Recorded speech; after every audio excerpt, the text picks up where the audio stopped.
2020 was a very tough and trying year, not for just one country, but for the whole world. As we know, a very unexpected virus caught the globe by surprise and changed our way of life as we know it. During the COVID-19 pandemic, companies shut down and schools closed nationwide, limiting access to food, medication, healthcare, and education, causing a worldwide panic. Fast forward to today, with the help of vaccines and advanced medical care, we've come a long way in our battle of ending this pandemic. Unfortunately, the virus mutated, rendering vaccines less effective and kids more vulnerable to this unknown disease. Kids are going to school and catching COVID at alarming rates. Hospital beds are filling up with kids across the country, raising uncertainty for parents and governments everywhere. At Mayat K-12, we took swift action and converted fully into online operations and brought private school to the doorsteps of children nationwide, providing free tutoring and countless hours of help to children, keeping your babies safe in their homes. We pride ourselves as the best private school to care for your children during these very trying times, and we expect another amazing year for our students across the country. Bring your child back to Mayat University because we care, we pay attention, and we love. Mayat K-12. Let's have another amazing year. Click the link below and enroll now.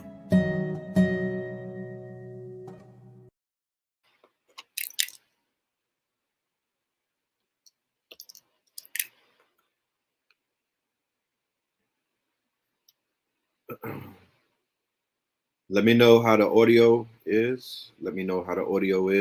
I'm not on my microphone right now. So let me know how I'm coming across via audio. All right. We want to remind you guys that we do have the waivers available. Okay. The waivers are available. Anything that you need to put yourself in a better position when it comes to you know what, hit me up on the email. All right. Hit me up on the email. Anything that you need to help your situation, throw out that line and hit us up. All right. Be prepared to pay that ticket, but we got you. You dig? That's the email. Red Pillar 75. Red Pillar 75. Okay. Don't worry about it. We good. You're good. You don't got to worry about it. We got you. All right. And also, for the month of November, we are closing out the month of November, and this deal will be off of the table. We have the Meta Crypto Bundle. It's going for $199, 12 hours of information, DeFi, DAOs, crypto, metaverse, all things digital. We got you. All right. Just tap in and we'll be able to take care of you. Also, you can send a Cash App to this Cash App that you see on the ticker, along with your email. With that price, we'll be able to take care of you, or you can hit the email. If you have any questions whatsoever, any questions, feel free to hit us up at redpillar75 at Proton, and we will handle the situation, whatever it is. All right. And please don't forget, coming up at the end of the month, okay, at the end of the month, November the 30th, the last day of November, which is a Tuesday, which is different from the Thursdays that we do, but we wanted to get it to you before the end of the month.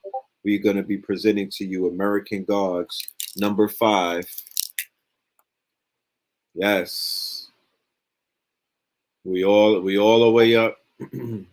We all the way up to 5. So American Gods episode 5 or season 5, featuring Red Pillar, Akibulan 44, and Blue Pillar. All right. And that's going to be starting at 9 p.m. Eastern, Tuesday, 11:30, only on Zoom, not on YouTube, only on Zoom, paid event. Hit up the Eventbrite link. It's in the description, and we'll be posting Eventbrite links as well throughout the night. So there you have it, family. All right, there you go. So peace and love to the family. Let's do the roll call. All right. Let's do the roll call. Let's do the roll call. Somebody said that they need. All right. Well, hit me up. I'll take care of whatever anybody needs. Yeah. Let's do something real quick. I gotta fix this lighting. So before I do the roll call, I'm gonna play a video real quick, and I'm gonna fix the lighting, and I'll be right back. You know, lighting is very important. All right. Let me go ahead and play this. Let me see. Yeah, let me play this video. We'll be right back, y'all. All right. 2020 was a very tough and trying year, not for just one country, but for the whole world.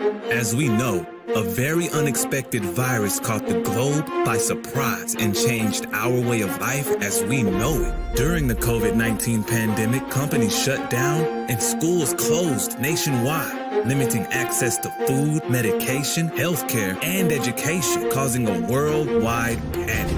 Fast forward to today, with the help of vaccines and advanced medical care, we've come a long way in our battle of ending this pandemic. Unfortunately, the virus mutated, rendering vaccines less effective and kids more vulnerable to this unknown disease. Kids are going to school and catching COVID at alarming rates. Hospital beds are filling up with kids across the country, raising uncertainty for parents and governments everywhere. At Mayat K-12, we took swift action and converted fully into online operations and brought private school to the doorsteps of children nationwide, providing free tutoring and countless hours of help to children, keeping your babies safe in their homes.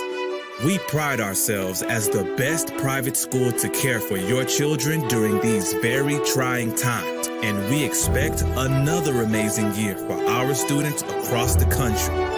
Bring your child back to Mayat University because we care, we pay attention, and we love. Mayat K-12. Let's have another amazing year. Click the link below and enroll now.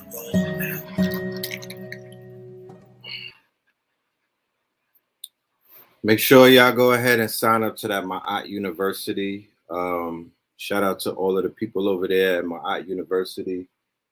I got word back that a lot of people are signing up and whatnot, enrolling their children. So that's that's a good thing. It starts with the babies. It starts with the little ones. It starts with the youngins and whatnot. So, we gotta put them in position. We gotta get them right. And to be honest with you, we see what's going on with the school system. We see what's going on with critical race theory. We see what's going on with these quote unquote mandates and whatnot. So we know that the ultimate option is to get them up out them schools and whatnot and put them where they need to be. And that's in either homeschool or the care of some educators who know what they're talking about. You feel me? And have their best interests at hand. So let's do the roll call. Let's see who's in the building before we start the show tonight. All right. I see that we got North Carolina in the building. Shout out to North Carolina. You already know. We got Pennsylvania in the building. All right. We got Louisville in the building. We got DC in the building. Chicago in the building. We got Queens, Seattle, Denver, Boston. Philly is up in here. Shout out to Philly. All right. Shout out to Ross Ben. All right. Jersey in the building. West Palm in the building. VA is in the building. Okay, then. Indiana, Detroit, the ATL, Louisiana, Senegal, Tuscaloosa, the D-Town. PA is in the building. Fort Wayne, Washington, Portland. All right. New York, NC. What up, though? Detroit in the building. Chi-Town in the building. VA in the building. Georgia in the building. Detroit is in the building again. Oregon in the building. Georgia. South Carolina. Eastern Shore, Virginia. All right. Norfolk in the building. VI Massive. Wagwan VI. Nolans is in the building. Jersey's in the building. United Arab Emirates. Okay, now. VA, DC, NC, JA, Jamaica, Bomba Clot, Wagwan. JA in the building. Delaware, Chi-Town, the BX. All right. Some more Detroit. That's Little Meech is right here. Canada. Is this Meech father or his mom's pulling up? Is this the Flinneries? Tremont. Okay, you in the Tremont Ave. I used to live over by Tremont. I was over by the Bronx Zoo for amount of time. Yeah, Birmingham Veg. That's right. We don't call it Birmingham. Birmingham Veg. The sound effects is in the headphones. Birmingham Veg. Hold on, y'all.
I'm gonna switch the sound real quick, y'all.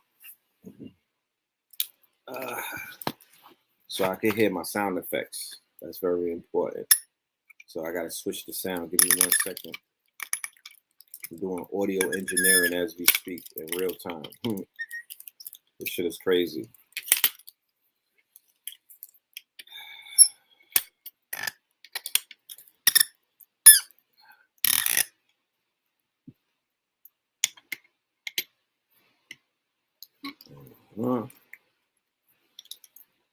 Give me 1 second. Gotta fix the sound real quick.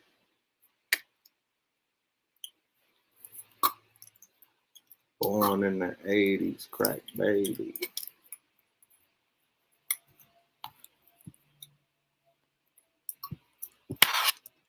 Reach.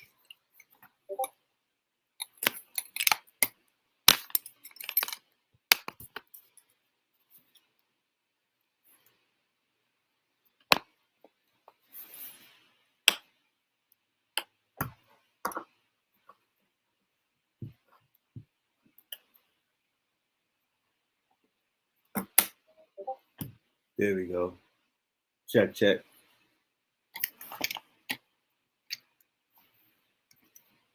Check, check, check.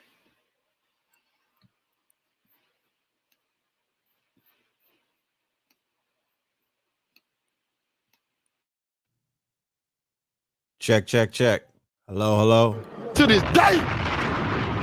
To this day. All right. Y'all can hear me? Wait, Malcolm X's daughter found dead in her apartment? Stop playing. Stop playing. Are you serious?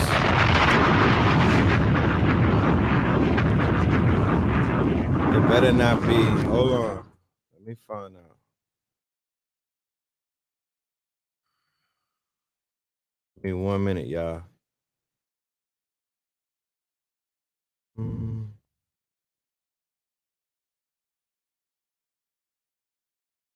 That's crazy.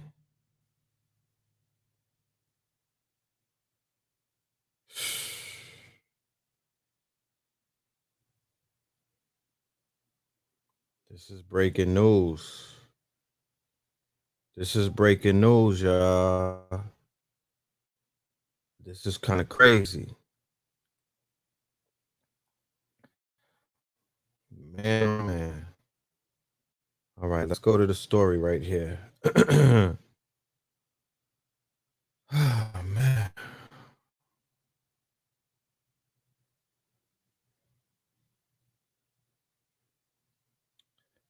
Was this the daughter that was trying to kill Farrakhan? And was this the daughter who was the mother of Malcolm X's grandson that died? Malika Shabazz, the daughter of civil rights activist Malcolm X, was found dead inside her Brooklyn apartment Monday evening. The 56-year-old was found unconscious and unresponsive inside of her home on East 28th Street in Midwood. I know where that's at, in Flatbush. The city's medical examiner responded to the scene and said the incident was not deemed suspicious. A cause of death has yet to be determined. God damn it. These cocksuckers here, boy. Rise in power. Rise in power. So is it of no coincidence that 2 days after they exonerated her killers, I just saw, it wasn't even 2 days. I saw the trial today. They had it live. Today's Monday, right? They don't have court on Sunday. I saw footage. I saw footage of the people getting exonerated in the courts today. It couldn't have been yesterday. It was today, right?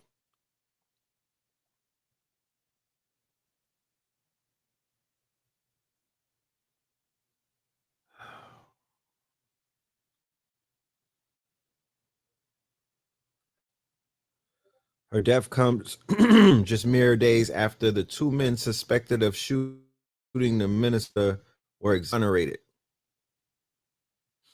Hmm.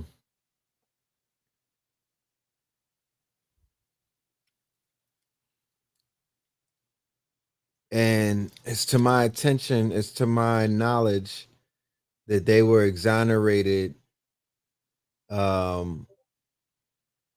in particular because of the documentary that was on Netflix, Who Killed Malcolm X, where they clearly showed the motive, or where it clearly shows the situation. The assassination was carried out by a person who lives in Newark, New Jersey, a Muslim, and it was an open secret. It was something that a lot of people claims that they knew about. When I confronted my dad about it, and I was like, "Dad, do you know about this?" And he said, "Yeah." He said, "We all knew about it." You know, he put it into the context that at the time of his murder, you know, Malcolm X didn't have the kind of rioters that he has today. You know, at the time of his murder, with the nation at the place where they were strength wise, he didn't have people riding for him the way that they're riding from him now that he's become more popularized. That's what my dad told me, because my dad was around and whatnot. And he also said that the person that hit him was very strong and feared. And my dad wasn't in the Nation of Islam, and he wasn't down with Malcolm or nothing. He was just outside, you know. So I was bringing it to him to find out if he knew anything. But that's what he told me, you know. He said, yeah, people knew about that, you know, and the killer was bragging about it. It wasn't like he wasn't hiding the fact that he put in that work. So, you know, I have to look more into it. The killer lives in Newark. Yes. And then you said that that he never came out the house. That's not what I heard. I heard that he was out the house. I heard he wasn't hiding. He wasn't. It wasn't like he had threats on his life and whatnot. It wasn't like people was looking for him. It wasn't like nobody. It wasn't like people was spinning the block for El Malik Shabazz. He was not hiding. I don't want that to be. We don't want to. We want to kind of get the story straight. From what I heard, he wasn't hiding. He was outside. He was outside. Maybe at a point when he became an old man, but nah, it's not what I heard. Snuffing out the bloodline. You feel me? Shit is crazy. I got to do a little more research on that. We'll definitely be talking about that in this upcoming lecture that we got going on. I'm sure that let's see the ages and whatnot, because Blue with his numbers. Damn, she's 56. Akibalon is real big on 55 and whatnot. He was real heavy on 55. So she's 56. Okay. But we're gonna be doing we're gonna dig deep and whatnot. We'll be able to bring a lot more information to y'all either by the next show. But I know that we'll definitely be tying in some things and whatnot as the story unfolds. As the story unfolds,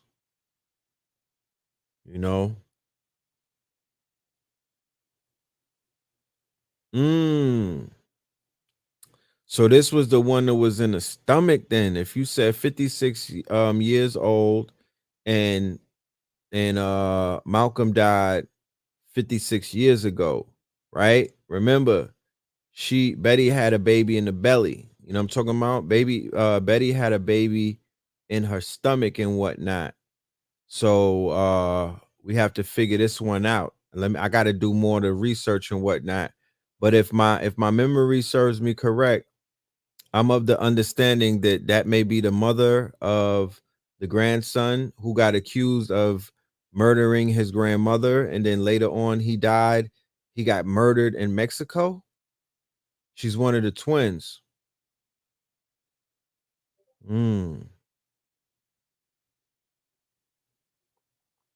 Wait a minute. So you saying that the dude who killed Malcolm is still alive in Jersey? He's still walking around. What the fuck? What the hell? And they done.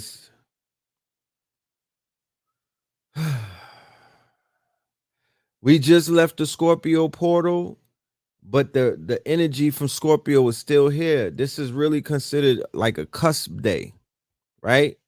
This is really kind of considered this. We on the 22nd and whatnot. This is low key a cusp day.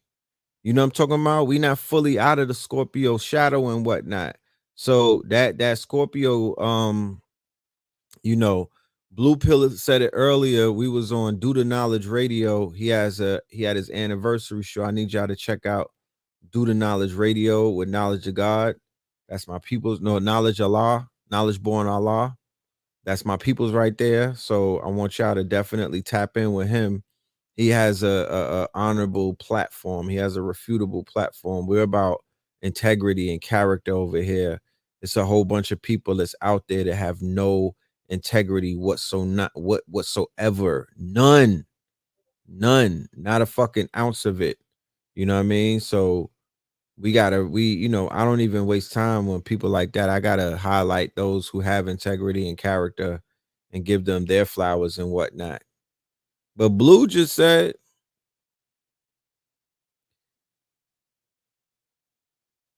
the person who killed them passed. They said it in I thought so too. Because niggas would have been gunning for him if they was like, yo, he was still alive. You know what I'm talking about? He died last year in his 80s. Whew. Man. In his motherfucking 80s. You said he was in a Cory Booker commercial. I don't put it past Cory Booker. That nigga know. He was in Newark doing all kind of coonery.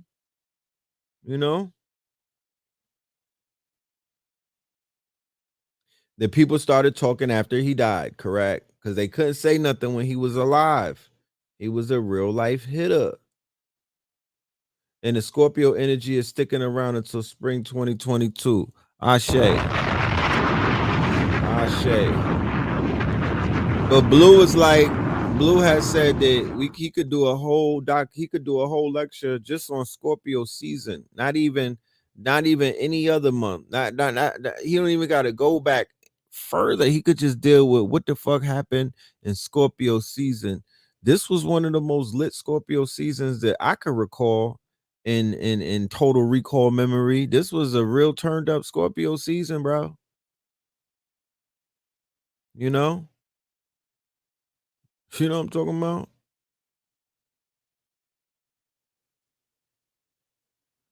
His daughter was found dead in the house. Today is Michael K. Williams' born day. They were celebrating him in Vanderveer Projects, which also is like a stone's throw away from where she was found. If she was found on 28th Street, well, shit, they call that Midwood. That's in the same vicinity of Vanderveer Projects. That ain't too far from Vanderveer Projects.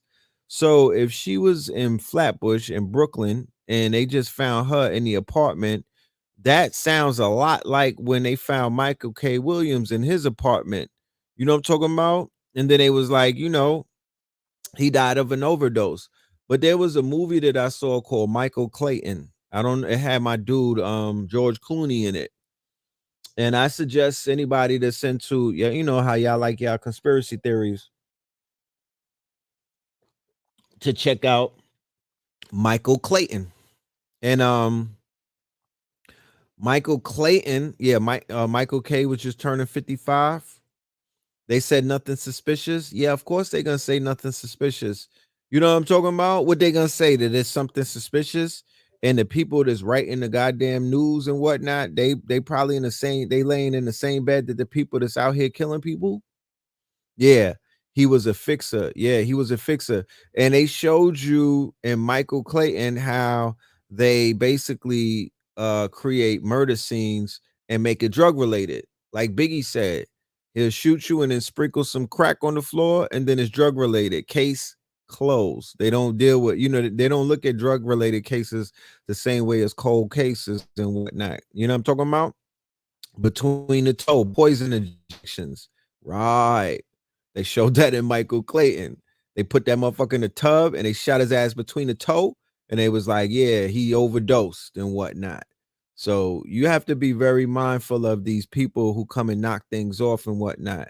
They don't do regular old dirty drive-bys. You know what I'm talking about? They are very precise with their precision and whatnot. They'll be right in your crib when you get up in there, and they could do something real strong, real dirty.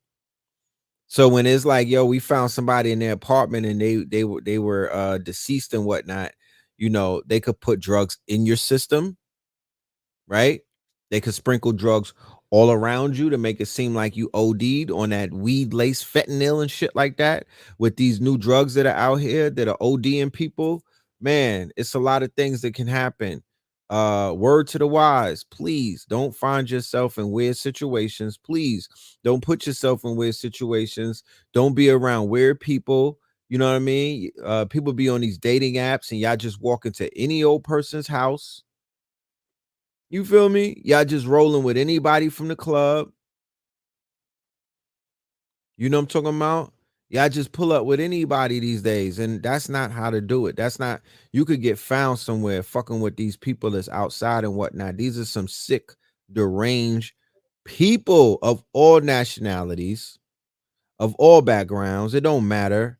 The more, you know what I mean? I mean, to be honest with you, I look at people that are not of us more sideways, because I know how they fetish our flesh, and I know how they fetish putting us in pain and trauma and whatnot. It gets them off. That's one of their quote unquote that's one of their fetishes. You know what I'm talking about? To put us in pain. To put us in pain. To take out on innocent black women, innocent black women, innocent black girls and boys, right? They take out their frustrations or their hatred that they have for the black man on your counterpart. That's why we have so many black women that are missing and whatnot. These weirdos, you know, they obsessing over you watching porn and everything. They obsessing over you watching Instagram and TikTok. They obsessing over you watching Snapchat. They obsessing over you watching IG, like how they did that model out there in Texas and whatnot. Mercedes Moore, I believe her name was, and she had a stalker, and he strangled her. You know, and he strangled her. So I'm just saying, I'm just throwing it out there that y'all gotta be real careful in these streets. Shit is real, bro. And once again, rise in power to Malcolm X's daughter. That is fucking crazy right there. It is crazy.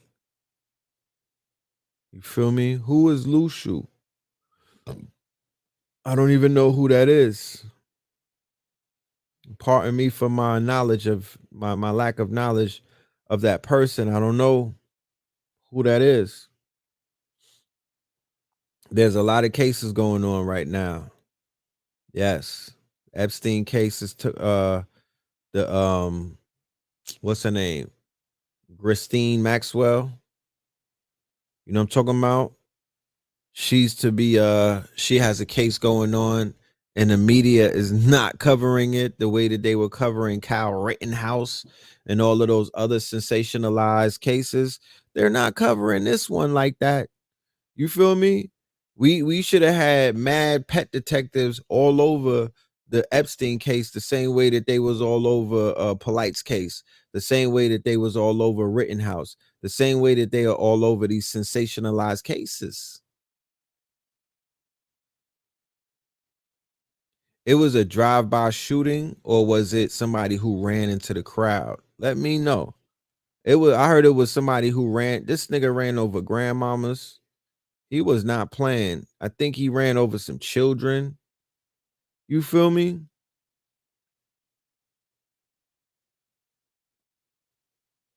Yes, they have fentanyl laced weed in Connecticut. You know what I mean? I was just smoking some Obama runts last night in Connecticut. I didn't give a fuck. You know what I'm talking about? I was like, roll up, my niggas. If I'm gonna go, I might as well go. I wanted to smoke some Joe Biden, but they don't have that pack yet. So right now we smoking Obamas. You know what I'm talking about? But yeah, you be careful out there. I don't even know how you could tell if it's laced or not, but you be very careful. You know what I'm talking about? You be very careful. Travis Scott concert clip. I saw he was on a pedestal looking demonic as fuck. Weird vibes in those clips. Yeah, he's tapped in. He's tapped in. He's tapped in. I seen enough footage of that concert to know that that was one of the grandest rituals of 2021. You know what I'm talking about? They got the Sleepy Joe runts. To this day. I need that. To this day. I need that. You know what I'm talking about? I need that.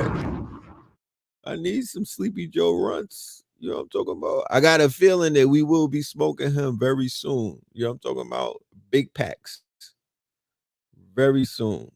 They got, yes, you gotta get the Fenty, you know what I mean? Is that the name of homegirl's her underwear line, right? Fenty, right? That's Rihanna. Her last name is Fenty.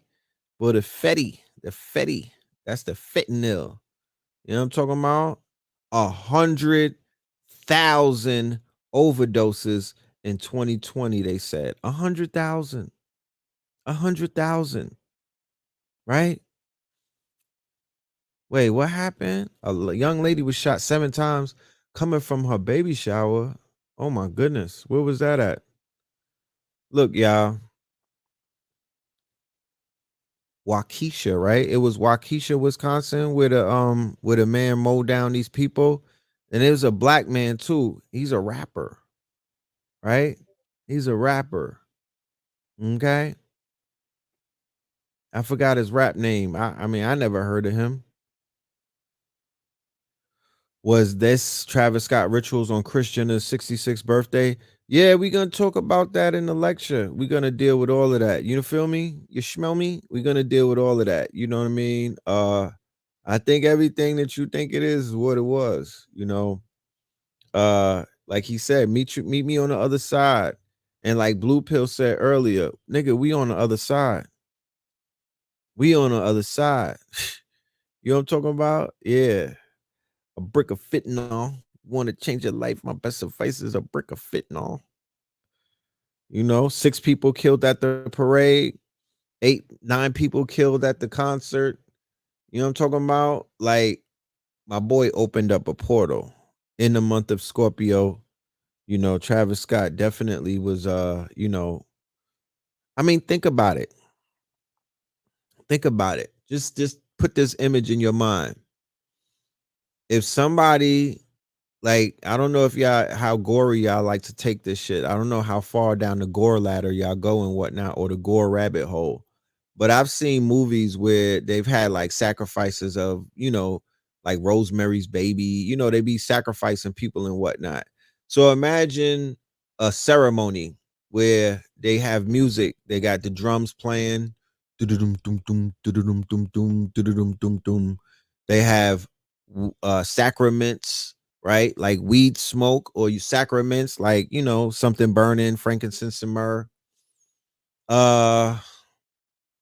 They have a level of, you know, sexual, you know, it's like some sexual tension in the air. It's you know, it's arousal taking place, like, you know, women with their breast out and shit like that, or women that are twerking and shit like that, or the women that are dancing and shaking their hips and whatnot. And then you have a person on the table getting cut open, screaming to the top of their lungs, right? While a ceremony is taking place on some eyes wide shut type shit, right? The people don't stop singing. The people don't stop singing. They don't stop. The people going in the circle around you, that circle don't stop based off of you screaming, right? They don't give a fuck. They might even start chanting harder after you start screaming.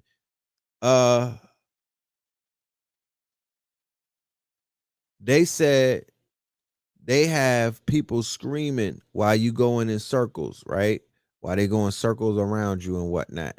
And you're screaming and you're going crazy and you're, oh, help me. That, my friends, is a real life ritual. So what's different from that than what you saw take place at the Travis Scott concert, where there was music taking place, there was sacraments in the air, there was art, there was an artist on stage. He was singing with Drake. At certain other times, he was standing up there humming and whatnot, looking into the crowd. Hum, hum, hum. Meanwhile, he had the mountain, the whole theater, because his show is a stage show. It's not a regular show. It's a stage show. It's an event. It's theater. The shit is theater. You been to the Travis Scott concert? Straight theater. Nobody stopped dancing. They people were still turning up, because I seen Apple. They was live streaming, like they were live streaming it to 150 countries via Apple, right? So I was like, let me watch the Apple footage and see if I see anybody suffering and whatnot, because I wanted to see what the cameramans didn't see. I look in the crowd based off of what Apple was showing. It looked like the party of the motherfucking year. Everybody was enjoying themselves. Everybody was enjoying themselves. You feel me?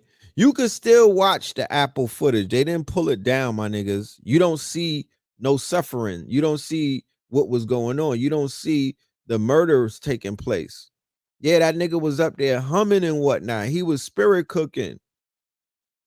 So if people are dying in real time and the show still goes on, is that not a grand ritual? Usually when niggas bust shots, they clear the motherfucking room. You know what I'm talking about? When the shots go off in the hood, it ain't like you could just shoot a nigga and the body is there and they still keep the block party going. If something like that ever happened, people will be like, whatever block this is, these some sick motherfuckers on this block. We might have to burn the block down because niggas done got killed and they kept partying. What's the difference to what you saw at the Travis Scott concert with the people who did not have the escape plan? That's right. Sicko Mode was his own. Yeah, it was performed before the last song. And he came out, he opened it up with escape plan.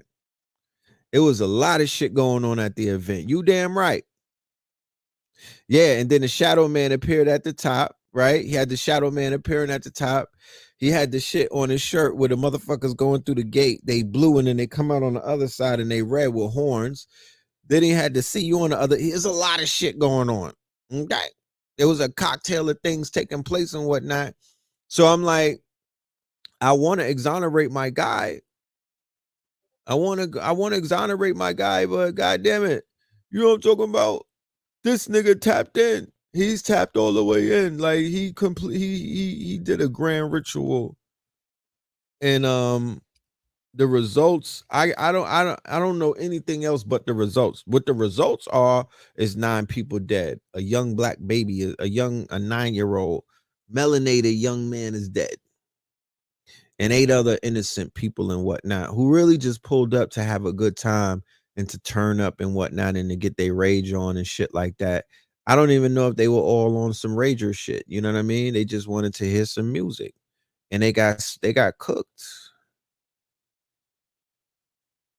They got cooked, bro. You know? I was on IG. You know what I'm talking about? I got sent a link to go and see. You know, they got IG detectives all over the Young Dolph case, right? Let me see if I could pull something up. So I went and followed the page. Oh, that nigga, they cracked the case. They got some, you know, the internet police ain't no joke. I don't know if y'all know about that, but the internet police play no games with these niggas out here. You know what I'm talking about? And we ain't talking about the Kanika Jenkins case either. This is they got some thorough ass, they got some thorough ass people that are highly upset and rightfully so about the situation that has taken place with Young Dolph. And they solved the case. They solved it for me. I seen the people who I can't definitely say that they were the ones who killed them, but I would be like, yo, I'm about 80% sure that these little dirt bags, these dusty ass niggas that I'm looking at, these was the ones that killed my guy Dolph, the Nipsey of motherfucking Memphis. Remember I said that. And I will qualify that when I say that. Right? Why was the 9-year-old doing there? Because think about it. I listen to I don't listen to everything that my son listens to, but I listen to, you know, me and him have you know, I took his ass to the Millennial concert. I got invited by Omarion.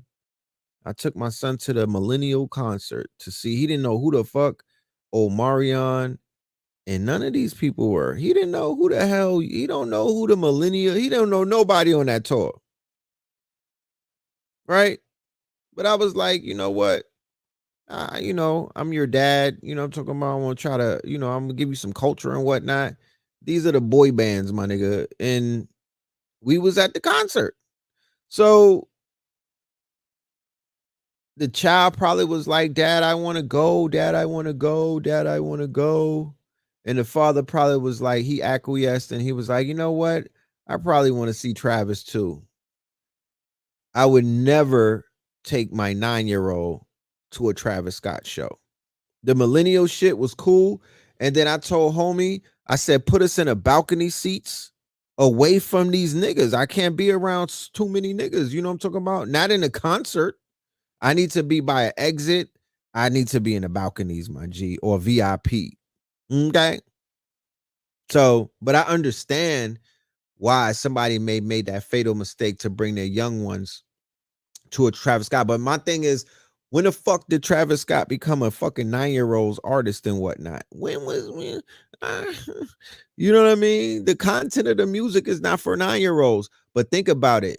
This nigga popped up on Fortnite. He has a McDonald's deal. They were dangling this motherfucker to the public like he was the most marketable Negro ever. And he's low-key a Satanist. You dig what I'm saying? He's an occultist. Nothing wrong with that.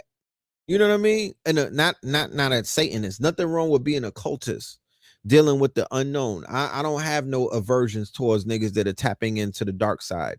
You dig what I'm saying? But if you want some Satanist shit, if you want some Luciferianism, then that's where I draw the line. I'm not into no shit like that.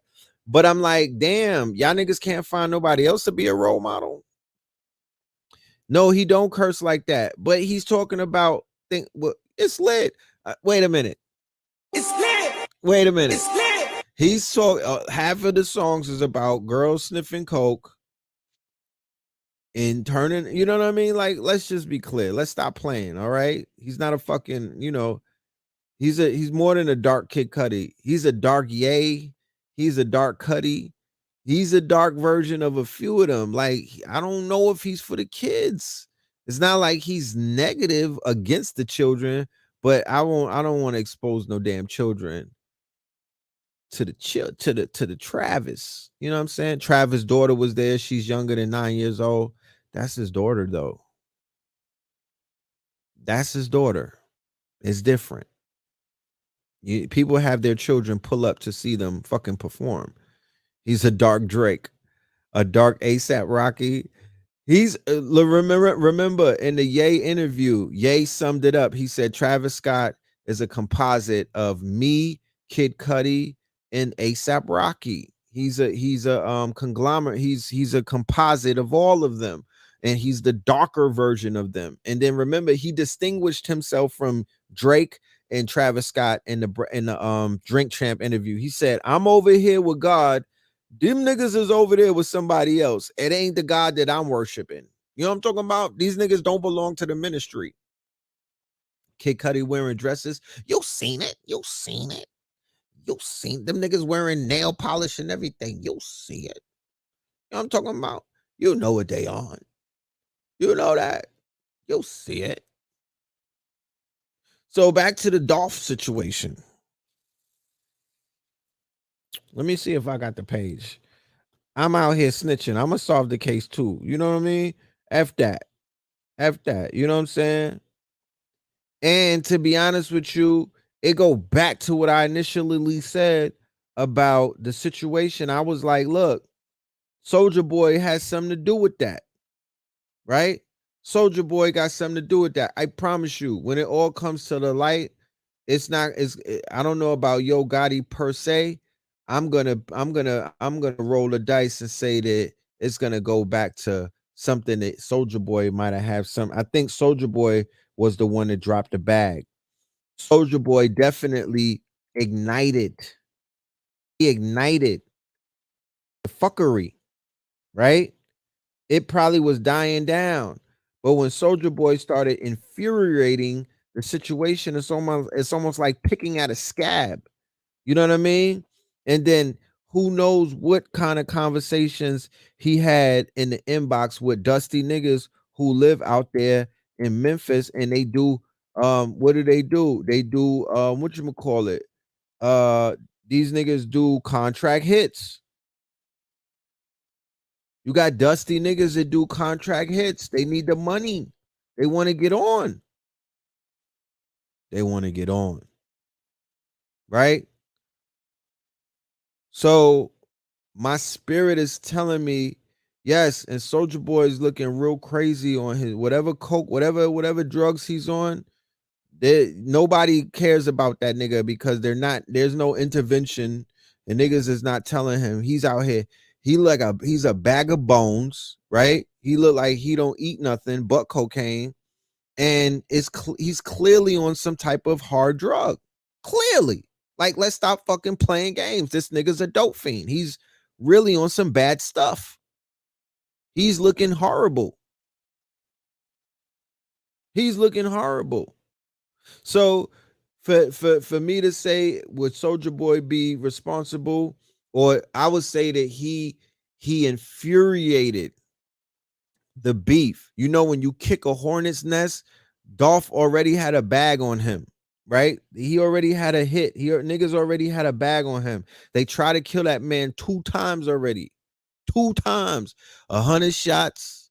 100 shots. 100 shots, nigga. Y'all not outside? Y'all don't know what's going on?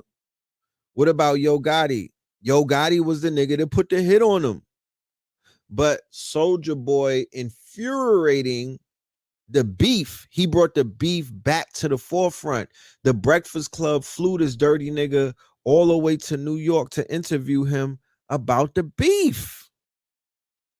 The instigators at whatever the fuck 105.1, right? The moist ass Breakfast Club, they flew him in. Tell me I'm lying. And did a whole interview with him, and then was asking him, yo, what's up with you and Dolph? And let that nigga get up there and talk crazy about young Dolph. Right? The higher ups killed him. Really?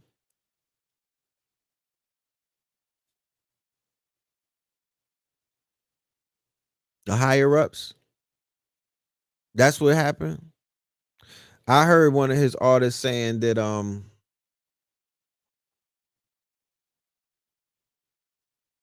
that he was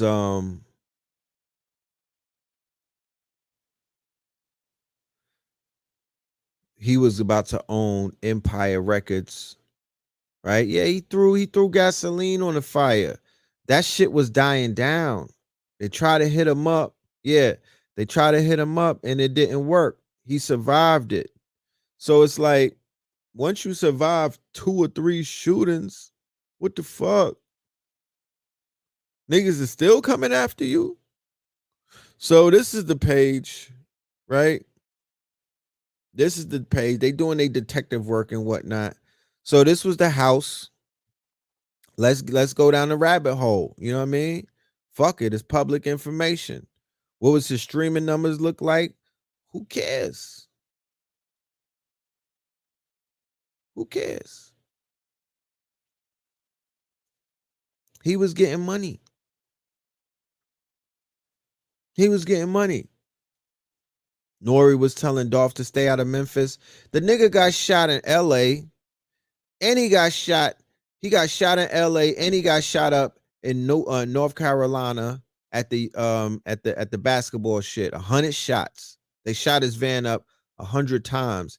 He had bulletproof.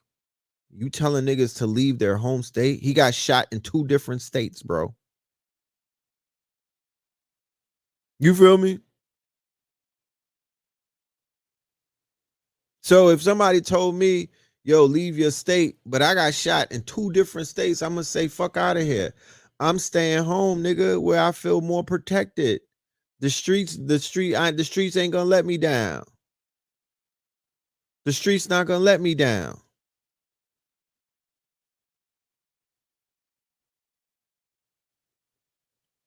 He wasn't safe anywhere. Y'all out here, that hit, look. Man.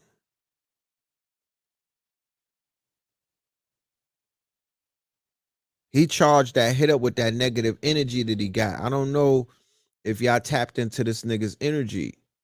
His energy is very toxic. It's a negative energy. You know what I'm talking about? Yeah, Dolph Artist said that he was gonna go half and half with Empire. Okay, I get it. You know what I mean? Yes, I understand, but mark my word. This was some hood shit, bro. This was some hood shit. This ain't niggas is not at Empire shooting shit up. They're in Memphis right now. They've been shooting niggas ever since Dolph got killed. They've been in Memphis having a war ever since the Dolph got killed. It ain't Empire, my niggas. I understand what his artist was saying, but this was some street shit. This was some street shit. This was some nigga shit.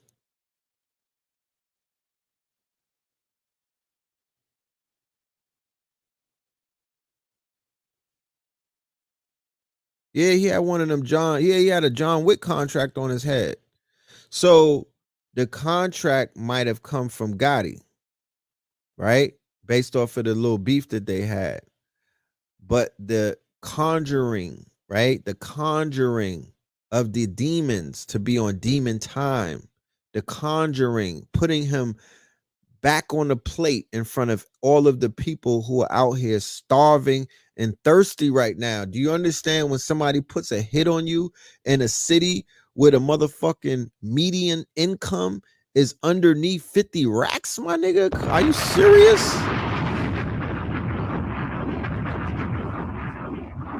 Huh? Over 10 people dead since Wednesday, my family.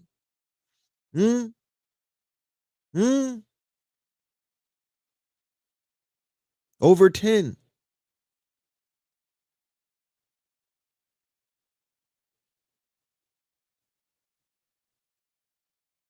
Y'all said that about Nip and y'all was wrong. What did we say about Nip and who was wrong? Be clear about what I need you to be clear so I know who you talking to. So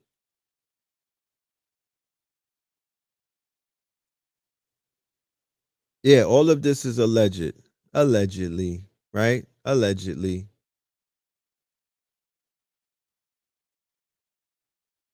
Better believe another boss put that hit on him. It wasn't random. The hit been on him. What are you talking about? Another boss. The boss is Yo Gotti. The hit been on him. The hit been on him. And his wife put up 50 racks. His wife put 50,000 up and said, oh my bad, 500K, $500,000.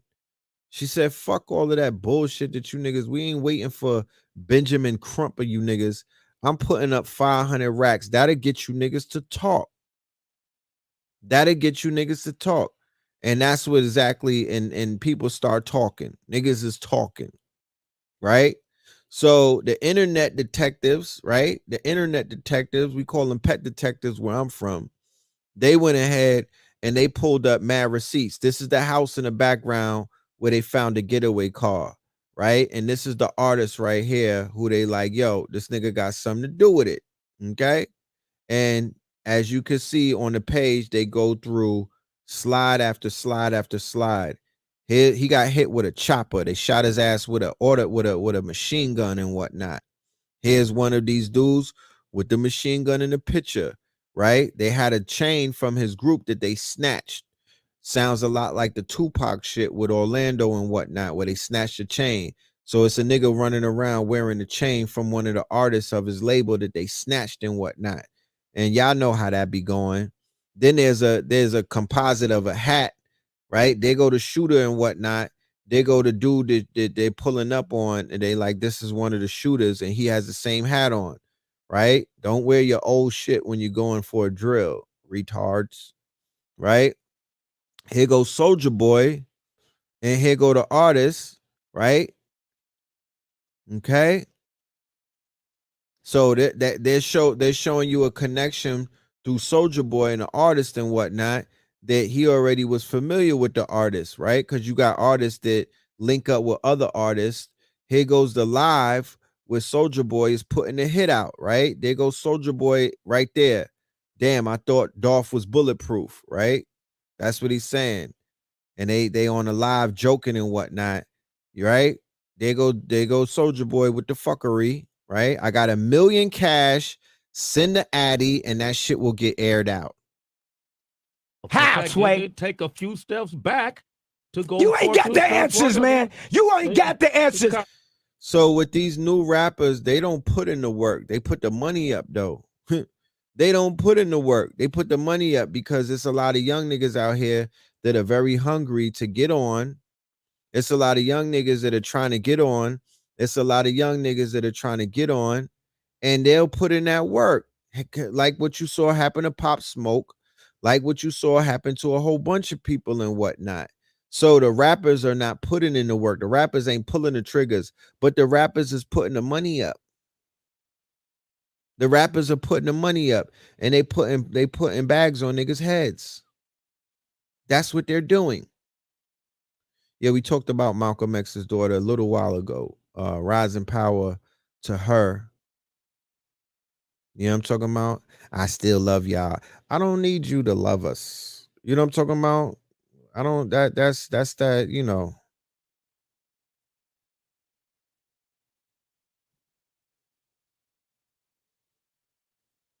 You and Blue said, yeah, we said nigga shit. Yeah.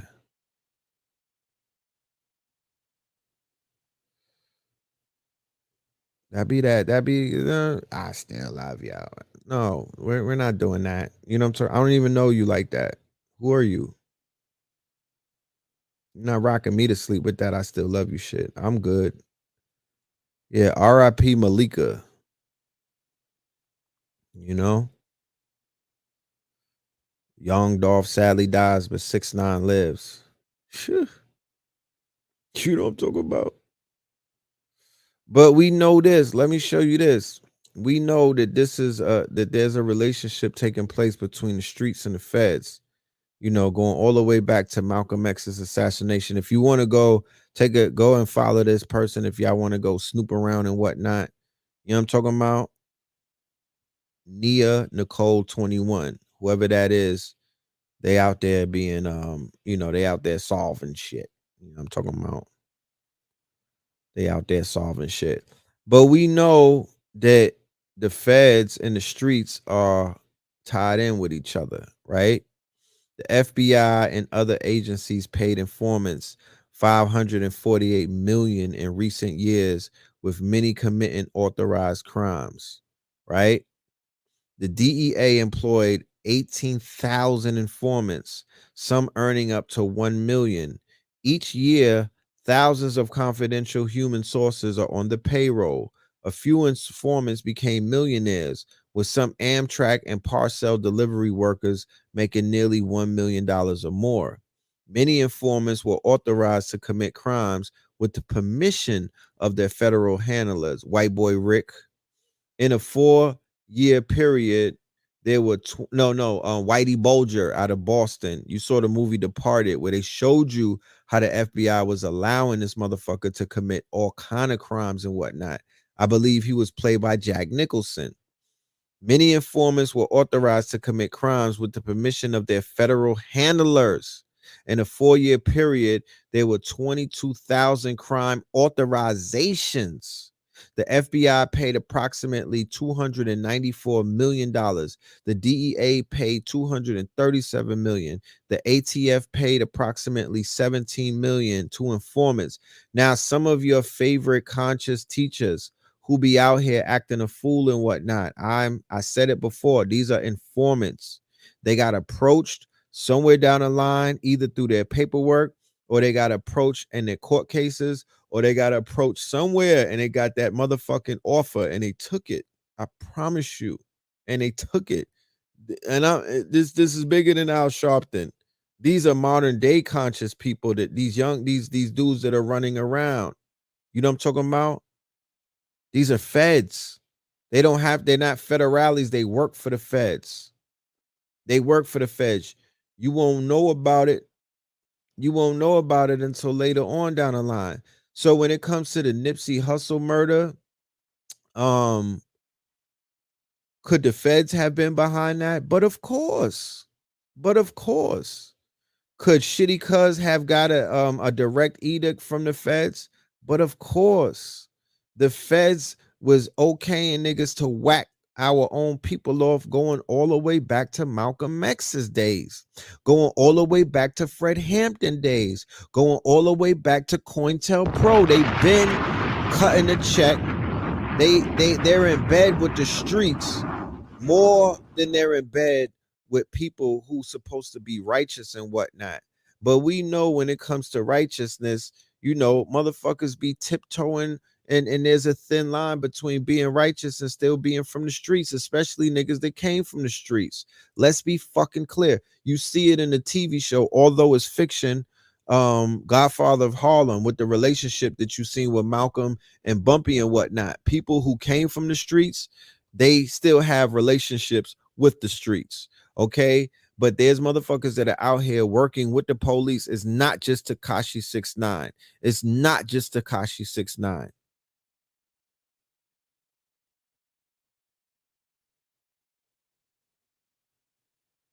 It's not them. Okay. And now you have the NYPD had got deputized. They got they after 9/11, they were basically boosted up to be almost like a federal agency, right? The NYPD, because of 9/11 and whatnot, all of the money that came pouring in and the Patriot Act and a few other things. They even created new divisions and whatnot inside of NYPD, where the NYPD are almost they're working hand in hand with the feds and whatnot, right? So they're even out here drilling niggas.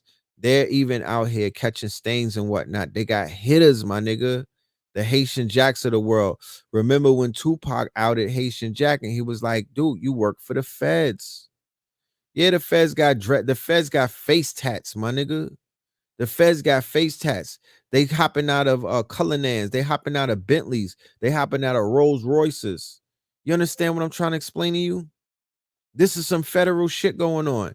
The feds are giving niggas budgets. It's no longer the hip hop police. It's beyond the hip hop police. The hip hop police was mundane. The hip hop police ceased to be who they were after Biggie and Pac got killed. They upgraded that shit after that. After the Biggie and Pac, and then especially after 9/11, that as you can see, the rappers don't get locked up by the police no more. The rappers get locked up by the feds. Go into the federal penitentiary. You'll see for yourself. Niggas is not doing state time no more. It's all federal. The feds are locking the people up. The feds is out here giving out RICOs. The feds is out here with the federal what's that? The agents, what's that shit? Whatever the group is, they got like 17 different agencies and whatnot. It's all federal. Yeah, and then they do the whole thing about the forfeiture, the confiscation, seizures and whatnot. They're gonna take your house, they're gonna take your Rolex, they're gonna take your car, they're gonna take your Gucci. They take all of that. Yeah, it's definitely the rat line. It's definitely the rat line. So I say all of that to say this. Niggas in the streets. Y'all are the weirdest, corniest, most backwardest, dumbest targets that I've ever seen in my life. Y'all have so many fucking targets on your back and you don't live for nothing. You're not living for anything. So y'all are dying horrible deaths. Your names are going to be scrubbed from the motherfucking walls of remembrance. You understand? All of these murals are going to be painted over in your gentrified hoods and whatnot that y'all helped destroy. Y'all are so lame. I can't even think of the words to say it. You are the worst example of a traitor, and your ancestors should be ashamed of you. Why do I say all of that? Because y'all don't put in no fucking work whatsoever. Y'all have done nothing to uplift any type of movement. Y'all have been selfish over the years. You know what I'm talking about? You niggas picked up where other niggas fell off at to help destroy your neighborhoods and to put your people underneath a quote unquote terroristic campaign. I can't respect you. And then to come to find out that the most of y'all are working with them boys and whatnot, that's a fucking shame, bro. That's the biggest form of traitor. You got Black Panthers rolling in their graves right now. All of the work that they put in, and just to see where we at with this shit right here, you niggas is turncoats. Y'all selling y'all selling your people out. Not only are you poisoning, right? Not only are you feeding the addictions of the zombies in our hoods, not only are you helping to feed the quote unquote PTSD, the zombies, the mental health, you're helping to deteriorate that, but then you're double agents because you working with them people. How is the hood ever going to get cleaned up? It cannot be cleaned up. I don't know. How could you clean the hood up at this point? It is thoroughly infested. Thoroughly infested. Thoroughly infested.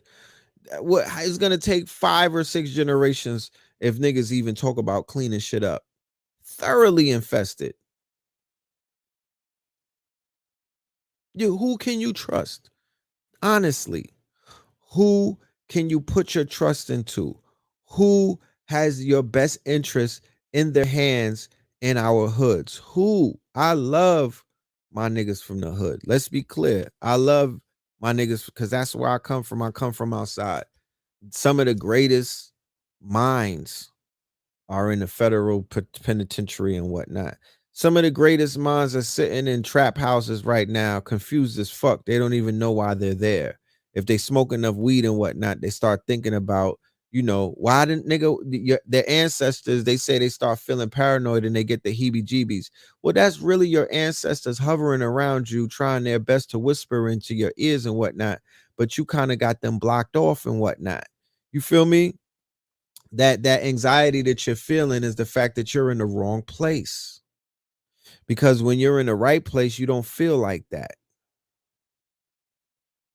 When you're in the right place, you don't feel like that. When you're in the wrong place, you start feeling like you're in the wrong place. In the majority, right? Like I said before, when they started letting anybody become drug dealers, when they started letting anybody just come outside, that's when the shit went down the drain and whatnot. Because the majority of the people that are outside do not belong outside. Y'all just want to be down. Y'all just want the shorties to be on you and whatnot.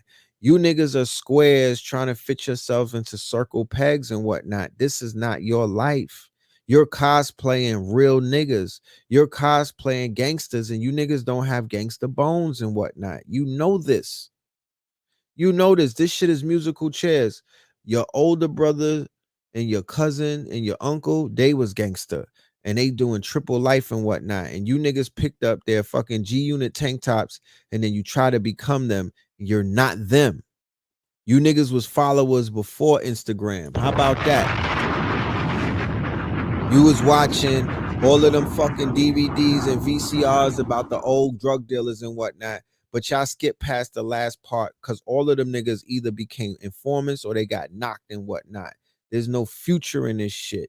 And you niggas don't get busy on our open enemies. So who are you niggas? Real talk. Like, who are you niggas? I really want to know. I really want to know. Who the fuck are these niggas? You know what I'm talking about? Who? Because they not one of us. You don't even have to be woke. You don't even have to be conscious. If you a black person living in America and you seen what the fuck we've been going through in the past 10 years, you weird ass nigga, you mean to tell me none of that shit get you niggas lit up to spin the block or do anything? So we are in a quagmire. We are in a quagmire. These labels are funding the genocide. The feds are funding the rats. All of these quote unquote corporate brands are funding the agenda. Like, there's a lot of shit going on all around us. You know what I'm talking about? To not allow us to see our motherfucking glory. It all boils down to the fact that these people do not want you to know who the hell you are. You saw the way that they were acting with the critical race theory and whatnot. You seen how adamant they were to not allow any type of narratives to get inside of their school systems and things of that nature, right? You see how they was vigilant about that. Why are they vigilant about that? It's in their best interest to put you niggas back to sleep. Remember, a lot of us woke up, but they put a lot of niggas back to sleep. A lot of people had woke up. Let's be clear, from 2012 all the way up to 2020, niggas was waking up. But the system or the machine or what we call the matrix has successfully put about 40% of those niggas back to sleep. And then the other people who took the Jabberwocky back to sleep.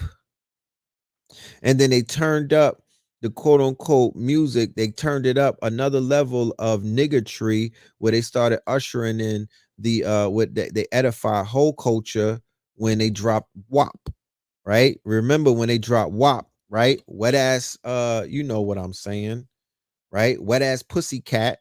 When they dropped that in the middle of niggas protests, in the middle of the uprising, in the middle of people snapping out of their spells and whatnot, that put niggas back to sleep because they were appealing to your monkey brain. They were appealing to your lust. They were appealing to your stimuli, your sensory and whatnot, that you wanted to bust a nut. That's what they started appealing to your red chakra and whatnot. And people was like, you know what? Instead of protesting, I'm gonna go cut something. You know what I'm talking about? I'm gonna go smash something. I'm gonna go smash something. That's the way I'm gonna get this. I'm gonna get this frustration off of me by breaking the back and pulling a track and whatnot. And that's what they did. Yeah, go get your hottie sauce on. And they started giving these thoughts all of these McDonald deals, Church's chicken deals, Popeye chicken deals. You feel me? They just getting all of the chicken deals. The dating podcast picked up. Yeah, I mean, look, when you put people in a situation of fear and whatnot, you have the fight and flight response and whatnot. So once again, they traumatized a group of people, right, by having you experience a real life lynching, right? A real life lynching, a quote unquote, yeah, Uber Skeets, my nigga. Uber Skeets was running. Uber Skeets was doing more runs than DoorDash or HorDash. You know what I'm talking about? They turned that up, and then they rewarded the thoughts with brand deals, with endorsements. That's a reward system. They rewarded thottery. Even the thottises hopped on the motherfucking train. I seen the thottises, they tucked their bendies and whatnot, and they hopped on the train. You feel me? They fell for that shit. So the same system that you're saying, oh, y'all exploiting us, y'all out here, y'all think exploiting, y'all think that black on black, you think that the systematic crime against our people is only through a barrel of a gun. You don't think that the systematic crime is also through the exploitation of your black asses? Yeah, Tory Lanez helped start that. You know, Tory Lanez played a big part. He was pushing that narrative with his when they had the mandatory lockdowns, and he was doing the IG shit with the, he had the thoughts coming through, showing ass. You know what I mean? Busting it wide open and whatnot. And then Boozy did it. Remember Boozy was doing it on IG, right? And then Meg the Stallion, who Tory Lanez was dealing with, right? They was cutting on the low. They had their sneaky links going on. They wasn't a public item and whatnot, but he was smashing.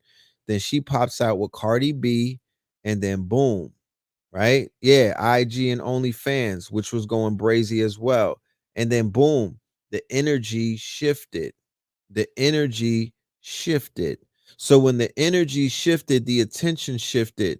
So the attention that people were putting on getting up out of their quote unquote conditions, getting on code and whatnot, locking in, sitting at the table and coming up with some solutions. What was that? That was circumvented by men twerking and women out here busting it wide open. And then the white boys came and they hit something. White boys was out there marching with black people. they wound up sliding and whatnot, and they was getting, you know what I mean? They was getting chose right there at the protest. You know what I'm talking about? Right there at the protest, they was outside getting chose. So what the fuck is going on? Like, what are we out here doing? You know what I'm talking about? If we don't have that type of discipline, what war do you think you would ever? The war's already lost. You lost the war. You know what I mean? I'm not gonna get out here and start fucking hitting you with the feel goodisms, and I'm not gonna hit you with the Bobby Hemmett shit. We already won. I'm not gonna hit you with that. I'm not gonna hit you with that. You know what I mean? I'm not gonna hit you with that. I'm gonna say, how do you think we're gonna win if we don't have no discipline on our lower selves? How? How, Sway? How, Sway? Take a few steps back to go. You ain't got the answers, man. You ain't got the answers. If you talk to anybody that's super successful, and I'm not talking about IG successful, where niggas is telling you that they're successful and y'all believe it and whatnot. I'm not talking about IG successful. I'm talking about real successful. Anybody really that's really successful, they're going to tell you that discipline has a lot to do with success. You can't be mass successful and undisciplined. It don't work like that. So my whole thing is, how are black men and black women championing a culture that's not dealing with discipline at all? At all. How? There's no discipline in putting yourself for sale to anybody that got the fucking Cash App. Where's the discipline in that? We not supposed to be rocking with nobody outside of our circle, first and foremost. And then when it comes to our circle, we not supposed to be degrading ourselves, our women like that. We're not supposed to be paying for no box. And out here, you niggas talking about slavery, and you got mad when Kanye said slavery was an option. Nigga, prostitution is micro slavery. Sex trafficking, human trafficking is slavery.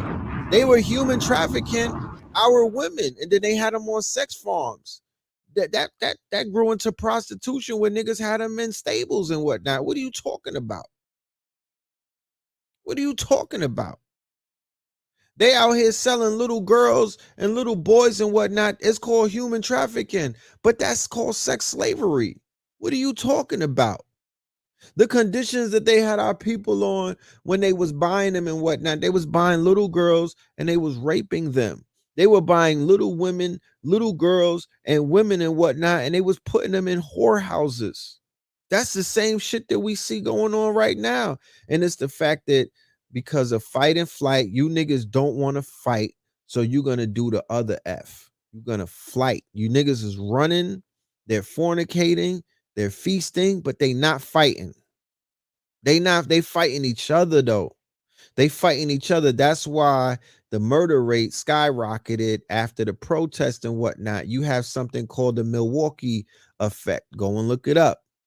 The Milwaukee effect, the fact that in all of these urban centers and whatnot, after the George Floyd protests and that fugazi ass Black Lives Matter shit, the murders actually started going up instead of going down. How the fuck did that happen, Sway? It's because niggas don't know, they didn't know where to put their frustrations. They couldn't put it on a popo anymore. So they started putting them on each other. And then the police pulled back. Right? The police pulled back. They stopped solving crimes. They stopped patrolling the hood and whatnot. They fell back and they let niggas eat each other alive. And that's where we find ourselves. Yeah, apps like Bigo, straight trafficking. I went on the Bigo app, straight trafficking. And underage type of shit, polite type shit going on, allegedly, on the app. All day. All day. And even in the conscious community, there's dudes out there that are pimping their women, and niggas is like really tapped into that shit. They really tapped in. And y'all have the nerve to talk about any. I mean, come on now. What are we doing? You know what I'm talking about? What are we doing? If we were still outside and these niggas came walking down 125th Street, ask around. We flipped a few tables before. I just don't talk about it. We flipped a few tables and chased a few niggas up off that block before. We would have easily had rap niggas up and did them dirty, bro. Are you serious? Are you fucking serious? The shit that I see going on the internet? Are you serious?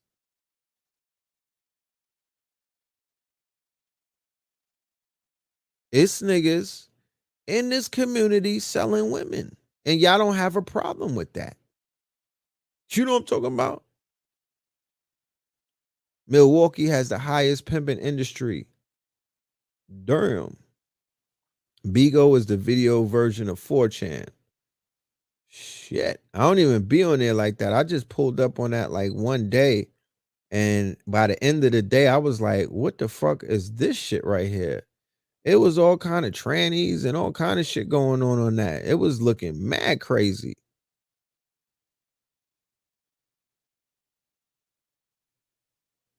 So we have to level up a little bit, y'all. You know, I'm speaking to myself as well. I ain't holier than thou. I ain't out here selling no damn women. You know what I'm talking about? I ain't selling no women. I ain't into no stupid shit like that. You know?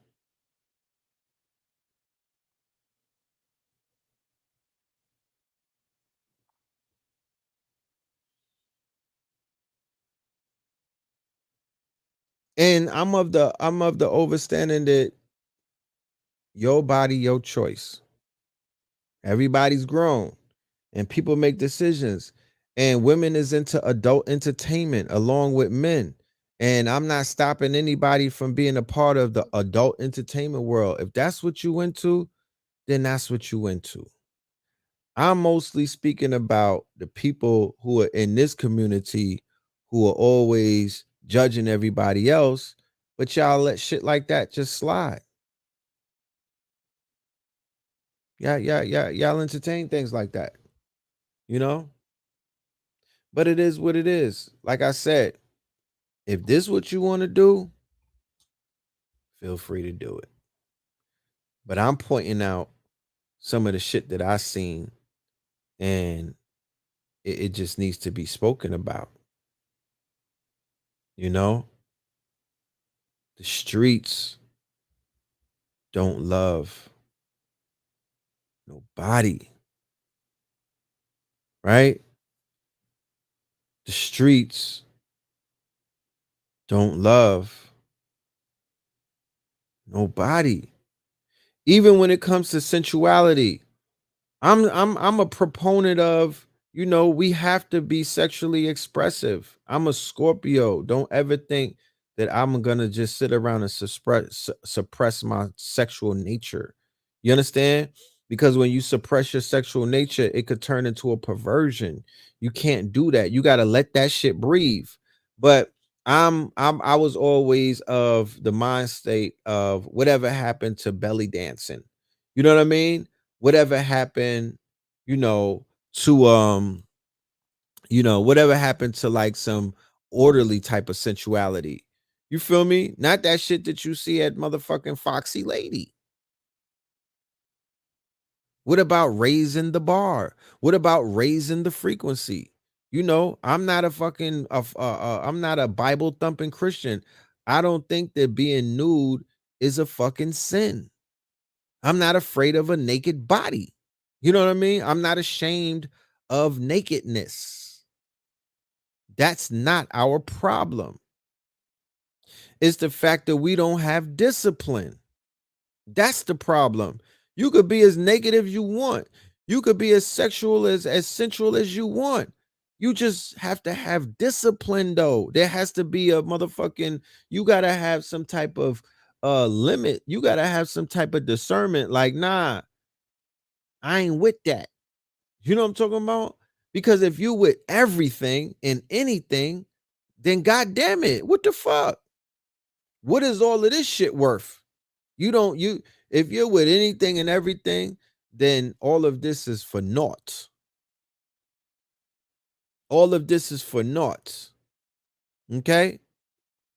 If you're not utilizing this information to empower you, then you're wasting your motherfucking time.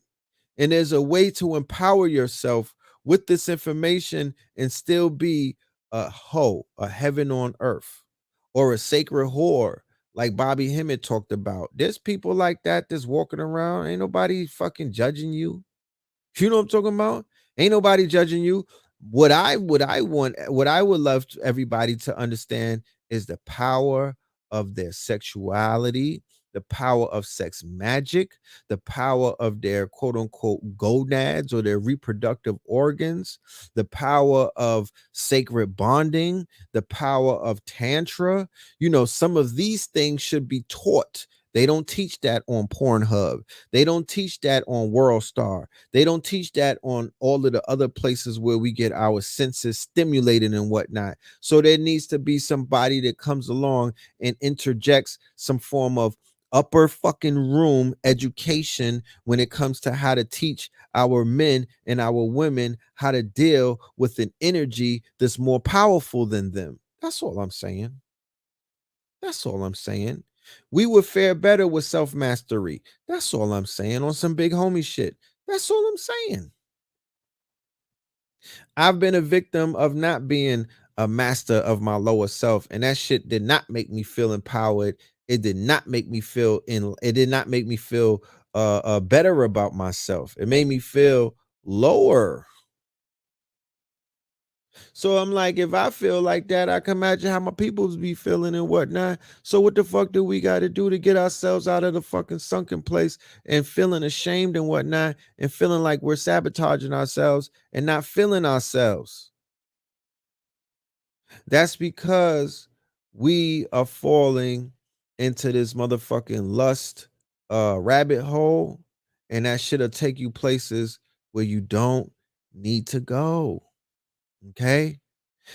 Versus if we were practicing restraint, if we were practicing discipline, if we were practicing raising the kundalini to a higher level, other than being all of the time in your base chakra and whatnot, you would see the fruits that come with that shit. And I'm here to let you know that there's a motherfucking rainbow at the other end of that motherfucking process right there.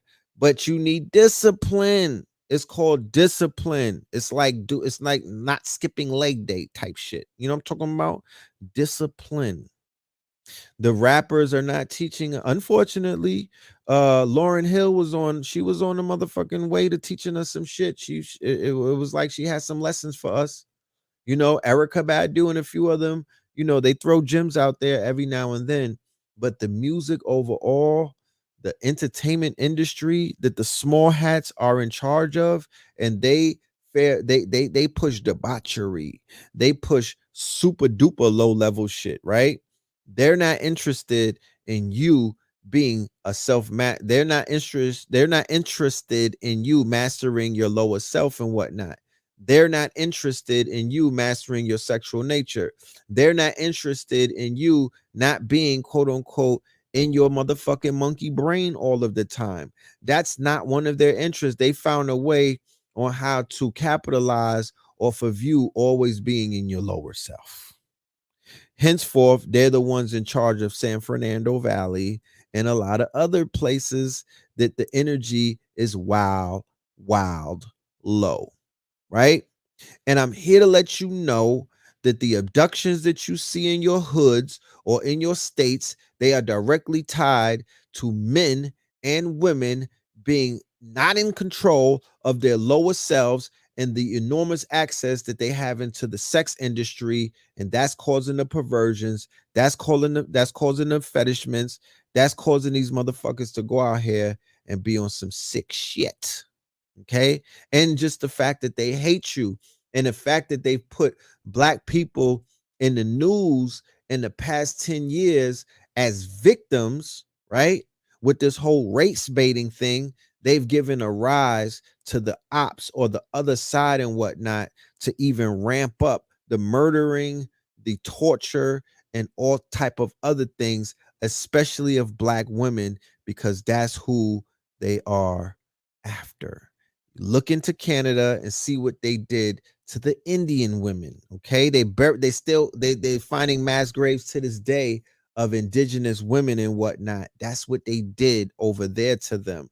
That's what they've done. They've done that over here to our women. It's just that you don't find these people finding these. They just not doing their investigations the way that they should be. But that shit will come to light in the next decade and whatnot. It will come to light. Trust me. A lot of the veils are being lifted, so, and the bones are crying and whatnot, and there's a lot of people who need justice. You understand? A lot of people need justice.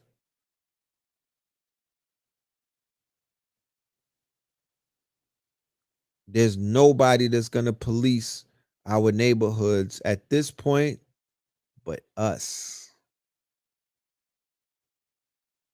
Nobody. There's nobody that's going to protect our women but us. We cannot throw them away. We cannot turn our backs on them. We cannot let this beast just devour them the way that they're doing. And when I say the beast, I'm talking about niggas of all shades and hues and colors, of all nationalities and backgrounds. Don't get it fucked up. You know what I'm talking about? The beast is a mentality. It's a spirit. It's like it jumps into different bodies. It don't care about your complexion. A beast is a beast. The evils is the evils. So it is our duty. It is our duty.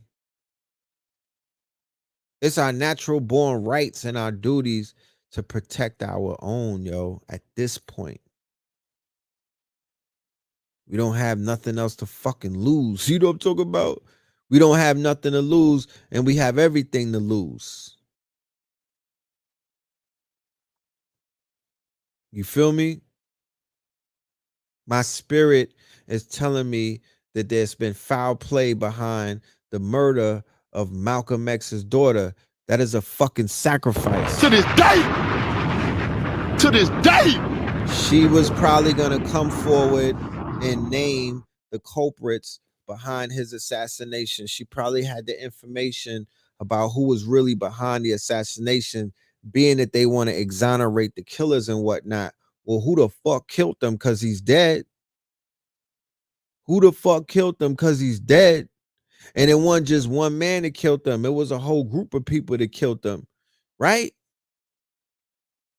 So the daughters that are not in line with keeping a fucking secret, the daughters who are a problem are the daughters that come up missing. We've seen this happen on many occasions and whatnot. Who gonna protect her? Her mama, she not here. Her father, he dead, 56 years. She don't got no protection. Who gonna protect her? Do we have any? Is the Nation of Islam finna protect her if the FOI is gonna hold her down? Just think about that. Just think about how somebody such as myself, who be on the front line and whatnot, who got children, just think about the shit that I gotta sit down and think about when I see shit like that go on. Here it is, a man that everybody caps for, right? Oh, Malcolm X, Malcolm X. Oh, if I was alive, I would have tried to push up on him. That's what the ladies be saying. He was so handsome. He was so powerful. He was one of the strongest men that I know, right? With all of that praise that people give him, two things.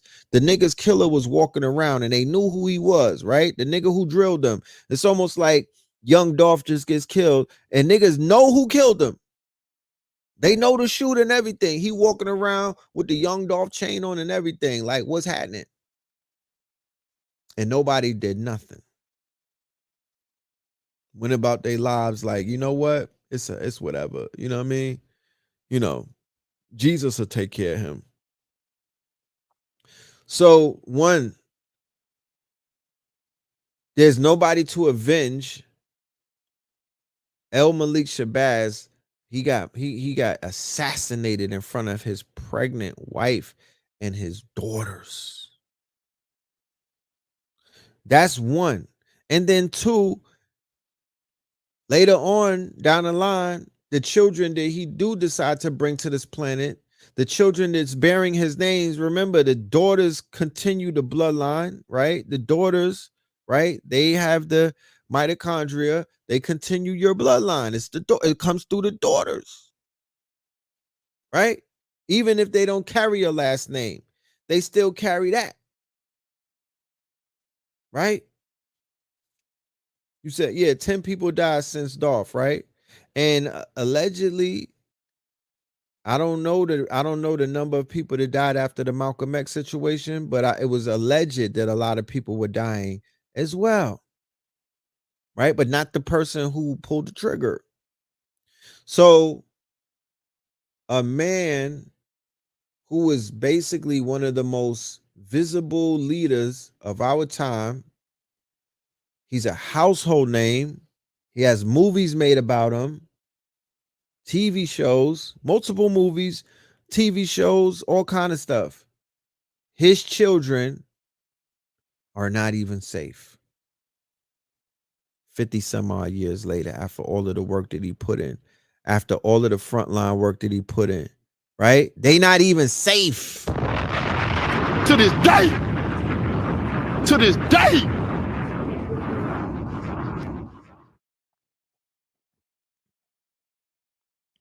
An individual such as myself supposed to feel comfortable knowing what we out here doing, knowing the type of enemies that we creating by standing on the truth, right? Knowing how much we risk our lives every day just coming outside. I said before, when I used to be in Harlem and whatnot on 125th Street, I literally would be standing out there with my back turned to the streets. If anybody's familiar with how 25th is, the Apollo would be right behind me, but my back would be to traffic. Right, my back would be to traffic. I would be looking I would be looking at people walking by me every day and whatnot, up and down the street. But my back would be to the traffic, meaning that somebody could pull up behind me and just Ricky a nigga. You feel me? I would feel when the police was behind me because it would just set off my spider senses. I turn around, they be in a paddy wagon and they be just looking at me and grilling me and whatnot. They didn't grill Sinetta the same way.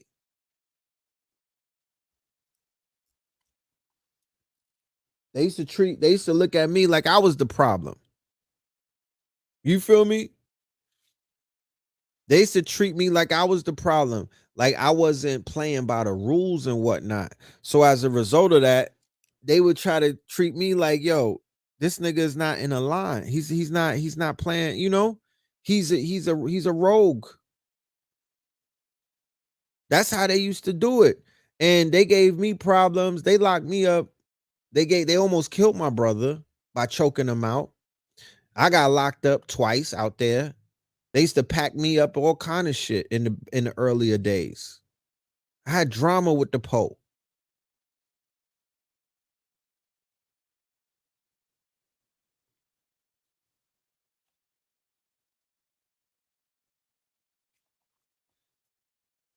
People saying this, where are people gonna go? That's what I'm saying with the whole Young Dolph thing. Where you gonna go, to Atlanta? You go to a small town, you in more danger than if you in a big city in some situation. Where you going, to a white town? Where you going? You know what I'm talking about? Unless you're gonna leave the whole country and whatnot. Where are you going? Like if Young Dolph left Memphis, he's either going to Atlanta or he's going to California and whatnot. How? I mean, does that mean you safe? I don't understand how this shit works. Does that mean that you're safe? You know what I'm talking about?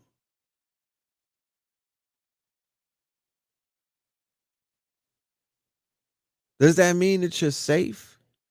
Because where I'm from, You could run, but you can't hide. That don't if somebody want to get you, they will fly, they'll go to Mars to get you. You're not safe.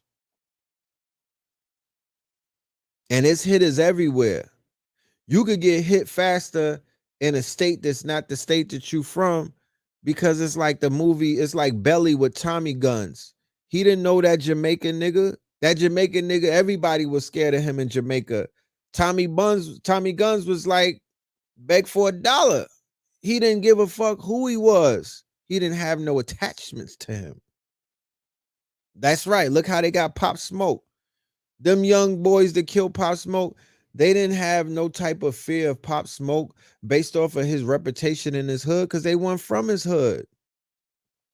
They put in their interest in front of who you are. Like, if I kill this nigga, then the big homie is gonna level me up, or he gonna give me some money, or I'm gonna be the chosen hitter.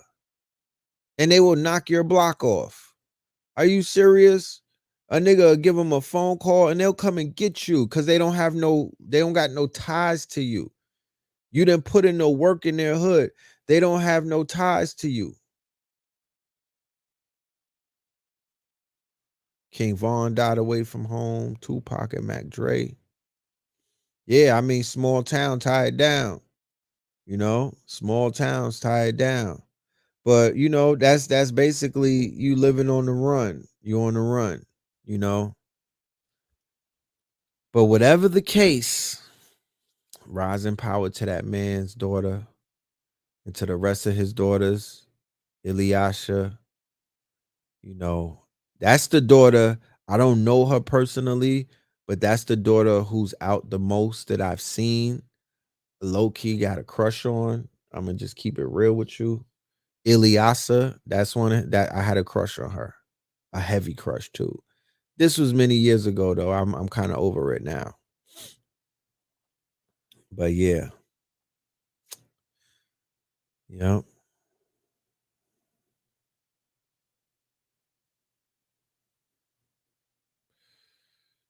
Yep. No. Tentacion, I was in his city. He got killed in Miami, right? Ain't he from Miami? Or he's from Dade. He's not from Dade, but he's from Florida. Yeah, Biggie died in LA. You feel me? Like, people die in their hood and out of their hoods, man. People die in their hood and out of their hood. It's just, when they got the drop on you, they got the drop.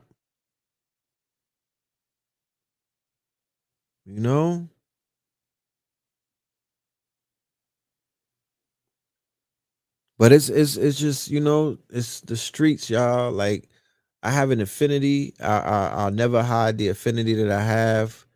Whenever I go back to the streets, I'm embraced by the streets. And, but I'm not there all night. I'm in and I'm out. I got love for my people that are stuck in the streets. They don't know no better. Some of those people who drink champs with Ray and Ghost. Yeah, I didn't see the whole thing. I seen about an hour and a half. It's kind of dope. Some of the people who still stuck in the streets, I still have to have an open heart to them because, like I said, I'm in consciousness. People wake up every single day. Do you not think I will want the people who I know personally who get super busy and whatnot? I know their backgrounds. I know where they come from. I know the kind of work that they put in. You think I wouldn't want them people to wake up one day and find out how great they are? You don't think I champion shit like that? You think I just want to go to funeral after funeral after funeral? No. So I keep my heart chakra open for the people who I got love for that are still stuck in the streets, stuck in the strip clubs, stuck in the trap house, stuck behind the walls and whatnot. You feel me? Stuck on paper. It's all kind of people are stuck. It's all kind of traps out there. Trap music. Niggas is in all kind of traps. You dig what I'm saying? So I know their situation. Why? Because I was in their situation. To be in it and not of it, but I understand what it is because I was in it, and I know the draw that it has. I know the appeal that it has. I know the allure that it has. I know the fact that some people are in too deep and there's nothing that they could do to get out of it. They made the conscious decision, I'm finna die in these streets. This is the mountain that this is the hill that I'm gonna die on. I remember before I knew that there was anything else but the streets, I'm like, I'm gonna die in these streets too. I just figured that's where I was like, this is the end of the. I just thought that this was the end of the road, not realizing I was on a dead end street, but there was a motherfucking highway up the block, and that highway was the road to perdition, right? The path of enlightenment, right? That was an 8-lane highway and whatnot. And then when I hopped on that highway, I'm like, damn, here I was thinking that it was a dead end street. Niggas had me on a dead end street, and I thought this was what all the roads look like, not realizing that this is an 8-lane highway to consciousness. There's so many places that you can go with this. We've all met each other on the highway. You understand? We've all run into each other on the E-way and whatnot. We're on the fucking highway to heaven, right? We're on the highway to heaven. You know what I'm talking about? We're on the road to perdition. And on this highway, you could get off on the exit. There's exits called consciousness. You could get off on these exits. You could hop off on the motherfucking service ramp. There's so many places that you could go. You could go into the omniverse, my nigga. There's exits that could take you into the multiverse. There's exits that could take you to the metaverse. There's exits that could take you into the crazy house. There's exits that could take you so many places. Yes, the road to redemption is the road that we are all on. I don't exist outside of that road and whatnot. Y'all would never, the majority of y'all that are here today, what is it, 700 people? The majority, 80% of y'all would not know me if I was not on that road. You know what I mean? We would probably not cross paths and whatnot. You wouldn't know me. I would be in some of y'all ladies' inboxes though. Y'all would probably know me from there, but you wouldn't really know me like that. But here we are. And A alikes, B alikes, and we see alike. I see myself in so many of y'all. I'm very glad that I'm honored to be on this road, on this highway. You feel me? I'm very honored to be on this path. This path has saved not only my life, it saved so many lives, right? So many lives. It's uncountable at this point. I can't even, you know what I'm talking about? Like the numbers don't even, it's the calculator is broken, my niggas. I can't even add up the amount of people who we've shined a light on, and just my family alone and whatnot, from starting from my mama Pill. You understand? Healing AIDS in the motherfucking 80s, nigga. We're in 2021 battling the Jabbington, my niggas. This is a long road. This is a long path. They try to put me on a path when I was a baby, when I was like 9 and 10 years old, fam. I hopped off of the exit and went to the fucking hood to these niggas. Right? I took the hoopty and I was in a spaceship. They put us in a fucking spaceship. They had us in a Benz, my nigga, and we went off and we hopped into a hoopty and we jumped off the exit because we wanted to go to the hood. I spent years in the hood. I've been to jail. I've been stabbed up, all kind of shit. And now I'm back where I am. And we here celebrating life. You know what I mean? We don't fear death. You know what I'm talking about? We're ready for whatever's to come. We out here being fruitful and multiplying and taking care of our responsibilities and building a legacy in the meantime. It's not hard. It's not rocket science either. I'm not doing nothing that nobody that's watching me can't do. Real talk. You know? Yeah, I got some cheat codes, but so what? You'll have some if you work hard too.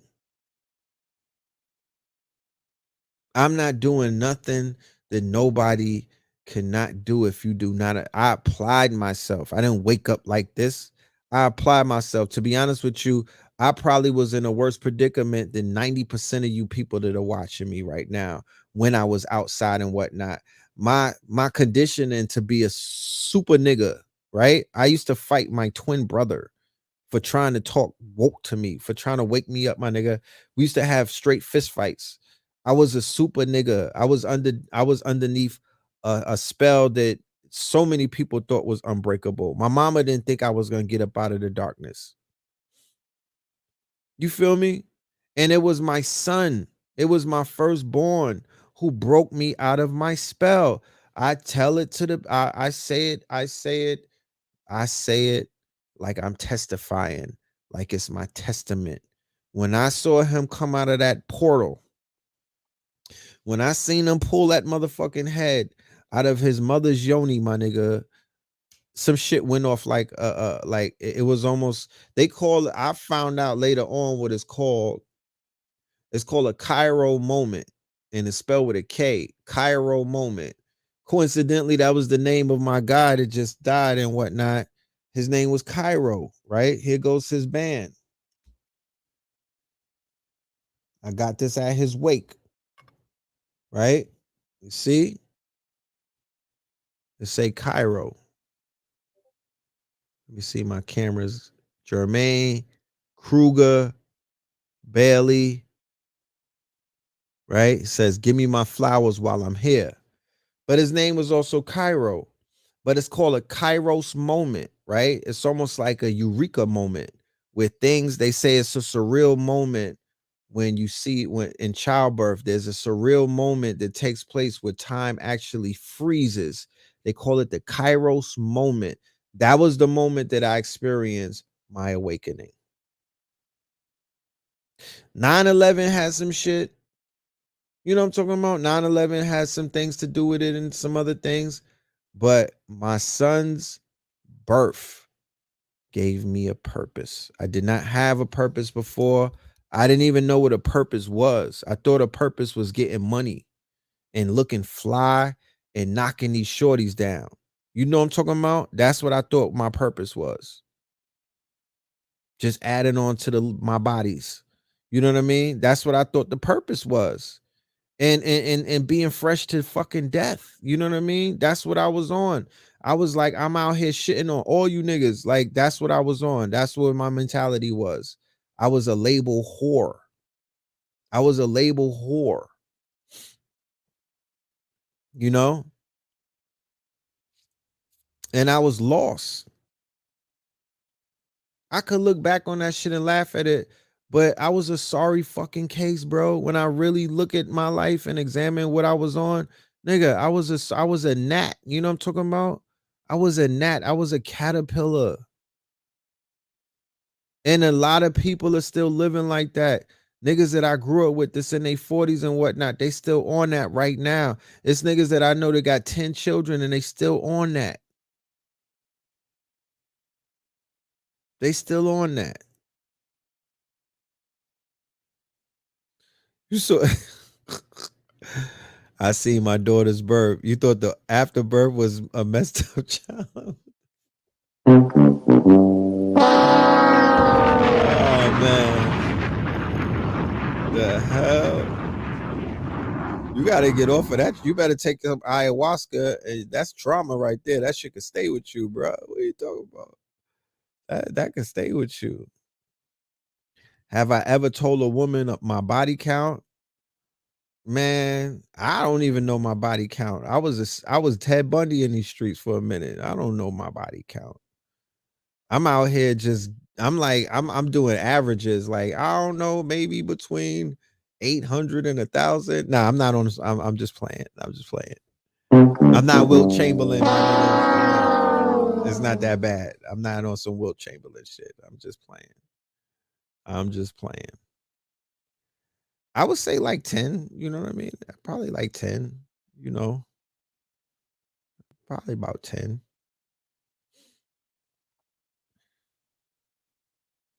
So,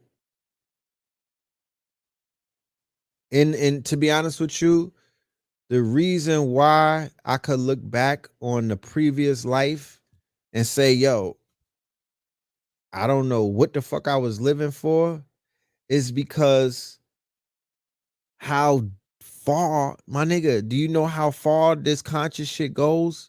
You know what I'm talking about? You know how far this thing goes? You said, how do y'all do that and not get traumatized? I don't fuck with nats. Let's be clear. I don't fuck with the nats. It ain't like I'm running around with wildebeests, my nigga. Like, I'm proud of my bodies. You know what I'm talking about? My nigga, I'm proud of my bodies. I wasn't just fucking with some gnats. You know what I mean? Like, yeah, I was pulling up on some good portals. Let's be clear. So yeah, there was nothing wrong. My consciousness is good. I was good with that. You know what I mean? I wasn't doing nothing wrong.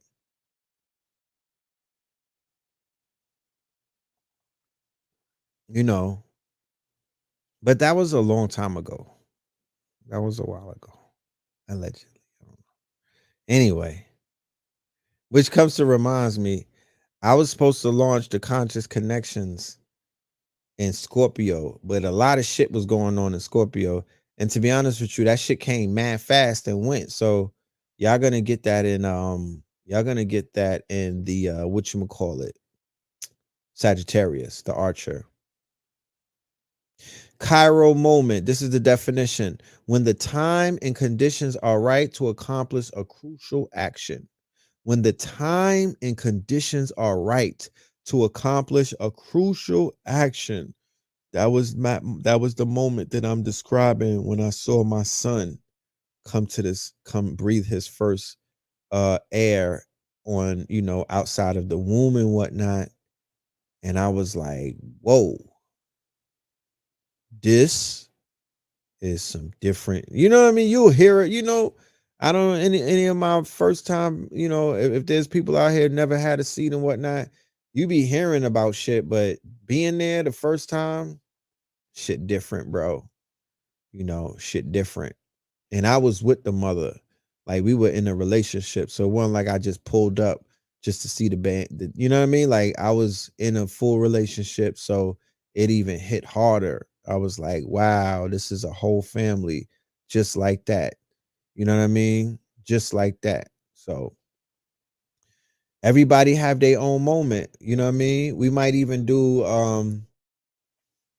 nah, I ain't gonna let that out. Well, yeah, later on down the line, we're gonna even do something where we gonna do either a podcast, or we might bring back the interviews where we interview people similar to what we were doing on Blog Talk, and we find out what people's red pill moments are. What's your red pill moment? When the fuck did you wake up? What was the situation that woke you up? What was the situation that really made you find your purpose? What was the situation that turned the lights on? What was the situation that get you out the matrix? What was the situation when you realized that you was greater than your motherfucking haters? You know what I mean? Because like I said, when I realized how far consciousness can take you, when I realized how deep this rabbit hole goes, when I realized how much there was to learn, when I realized how many great people, pantheons of people that I'm standing on their shoulders and whatnot, when I realized so much history that was hidden, that's when I realized I was a poo butt doing the shit that I was doing, wasting motherfucking time, thinking that Ralph Lauren was God. There go Ralph right there. You know what I'm talking about? Yeah, nigga. I might be reawakened, but I'm not gonna, you know what I'm saying? I ain't stupid. You know what I mean? I gotta rep, I gotta rep what I know. You know what I'm saying? I'm a Ralphie's kid. So, we gotta bring that back. You know what I mean? One of the things that I never do is I never throw away my experiences. I never shit on niggas that I came up with. I never turn my back on the hood that motherfucking nurtured me. You know what I'm talking about? I'll never do no shit like that. I'm not built like that. I'm not built like that. I'm not gonna, you know how some people get conscious and they start, oh, are they throwing shit away and they're acting like your clothes was fucking you up. You know what I mean? Like your clothes made, you know what I mean? Like your clothes didn't do nothing to you, nigga. You know what I'm saying? You know what I mean? That weave in your motherfucking hair, that wasn't the fact. That wasn't the reason why you was out here thotting and whatnot. So don't blame your fucking weave. Now that you got, you know what I mean? Now that you got a teeny weeny afro and whatnot, it's not that serious because people keep throwing it on the outer type of trinkets and whatnot. It's not that. It's not that. It's what's in your motherfucking head. That needs to change. Your soul, you need to upgrade your shit. You know what I mean? So I could wear a polo. I could wear shit from Ross. You know what I mean? I could wear some fucking Old Navy. I could wear whatever I want to wear because I'm comfortable in my skin. I know who I am. You know what I mean? So I don't need no brand. I make my own clothes. You know what I'm saying? Like I wear my own jewelry. You feel me? Somebody asked me, where do we get our jewelry from? Everywhere, nigga. Wherever they sell jewelry is where I get it from. But this is from the studio of Patah. This is about 4 bands. So get your ones up. You know what I'm talking about? But go check it out. You know. So when you come full circle, then you realize, you know, nothing was holding you back. There's no evil labels that are out there. Nothing is really holding you back. You know, it's all a mind fuck, man. Get your mind right. Get your mind right. You know what I'm talking about? Get your mind right. If you knew better, you would do better. That type of shit. It's all in your mind. You know, it's really all in your mind. We got to get our minds right. We got to get our minds right. A lot of the things that we listening to the wrong shit, the wrong people, the wrong channels, the wrong frequencies, the wrong stations. You feel me? The wrong versions, the wrong narratives. It's a lot of wrong out there. You have to learn how to discern and be a little more wiser and whatnot. Let your senses guide you to what's real and what's not. You know? Yeah, don't let me hop into some high-end fashion shit. Don't let me get back on my Roman brands. You niggas are really gonna be mad at me then. You know what I'm talking about? Don't let me pop out with some Louis on. You know what I mean? Y'all gonna really get upset.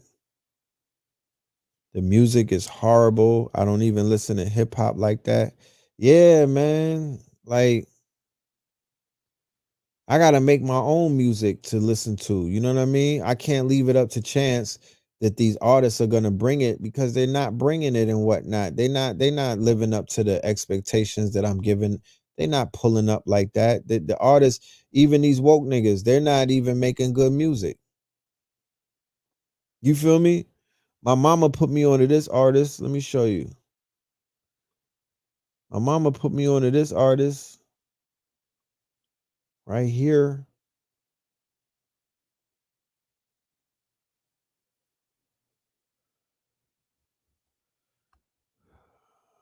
Where's this dude?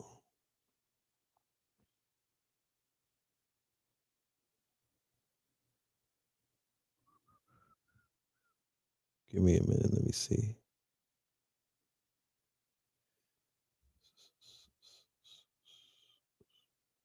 I be listening to fucking Afro beats. You know what I'm saying? I do listen to some ratchet here and there, but not like I used to. Not like I used to.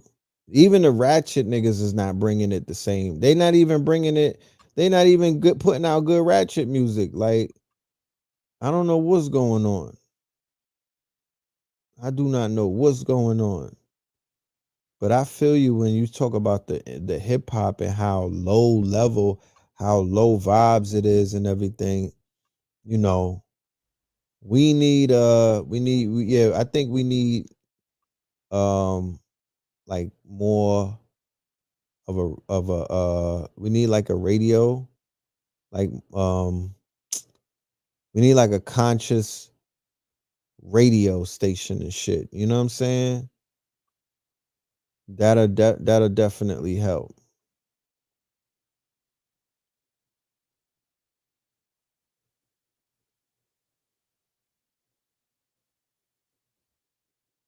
Let me see. Where's this artist?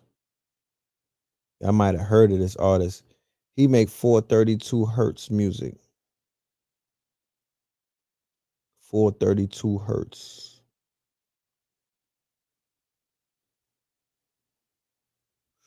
Do I listen to her anymore? I'm not that big of a her fan. She's fly as hell though. I ain't gonna lie. I ain't gonna hold you. She's very, she's a dope artist from what I've seen. I'm impressed. I just haven't really tapped into her. You dig? Yeah, I can't find a dude. I can't find it. Yeah, Cyrock all day. Toby all day. I like Scissor. She cool. But we need like we need better vibes. I think we need better vibes. Lizzie Jeff. I put y'all on the Lizzie. Let's be clear. Put y'all on the Lizzie Jeff.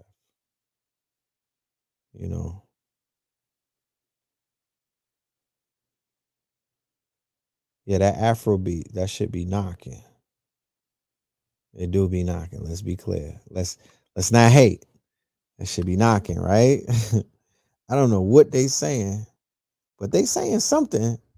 Cause them ladies from Africa, they be moving and whatnot. They got their own type of dance. They got their own type of dance,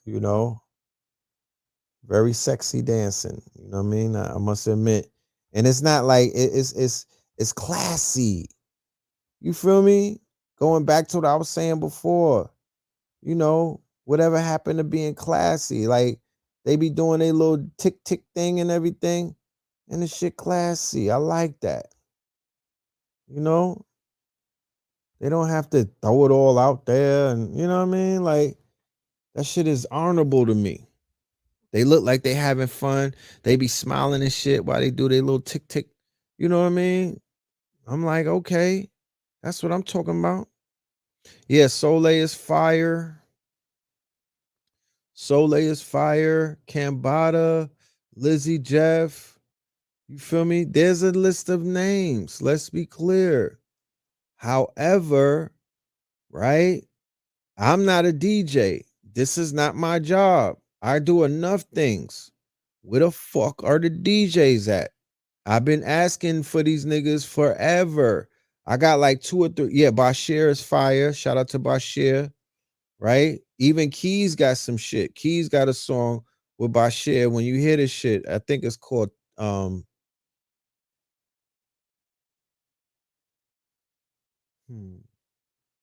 Don't let me get it. The shit fire. It's fire. You'll hear it soon. It's fire. You know what I'm talking about? I think it's called Shaman. Fire. What do you do if you're is down with the Jabberwocky and Okie doke, or because the money is good? What's your SO? Oh, significant other? Yeah, that's why we starting conscious connections, because we gotta have these conversations. These are conversations that I need to have with a panel. These are conversations that I need to have. Yeah, I met the group Oshun. They pulled up on the kid, right? I'm not out here trying to, name drop and all of that. But they introduced themselves, and I was their aura was real, pleasant and whatnot. And I went and checked their music out, and I was like, yeah, I likes them. You know what I mean? I definitely rocks with them. But it's going back to what I was saying, like, I'm not a DJ. So where's the DJs at? What do y'all, if y'all DJs that are out there that be claiming consciousness, what do y'all be listening to? Like, what do y'all be playing? Are y'all following Funk Master Flex playlist? Do you want to be down like Brandy, my nigga? Or do you niggas have the rights to do your own shit? Because I don't never want to hear no shit about, oh, we don't do the lyrical miracle. That's not the type of music that's coming out of consciousness, you weird ass lame nigga. You know what I'm talking about? Don't even try to play niggas with that, because the music that's coming out of consciousness these days, the shit is upstairs, bro. You can't call the Lizzie Jeffs of the world, the Cambadas of the world, lyrical miracle. But going back to the question that the sister asked, I'm gonna get back to that to the music in a minute. She wanted to know, what do you do if your significant other is with the bullshit? They just with the Jabberwocky and whatnot, and all of that other shit that people are being sold and whatnot, and they're in it for the money, right? They're in it because of their paycheck and whatnot. And that goes back to what I said, that I would feel more better with a panel of conscious men and women who are going to give you a perspective that's non-biased and whatnot. Because I'm not going to be the motherfucker to say leave that person. I'm not going to be him. You know what I'm talking about? I don't want that shit to be on my consciousness. I'm not going to tell you to pack your bags and whatnot. I'm going to say, you know what?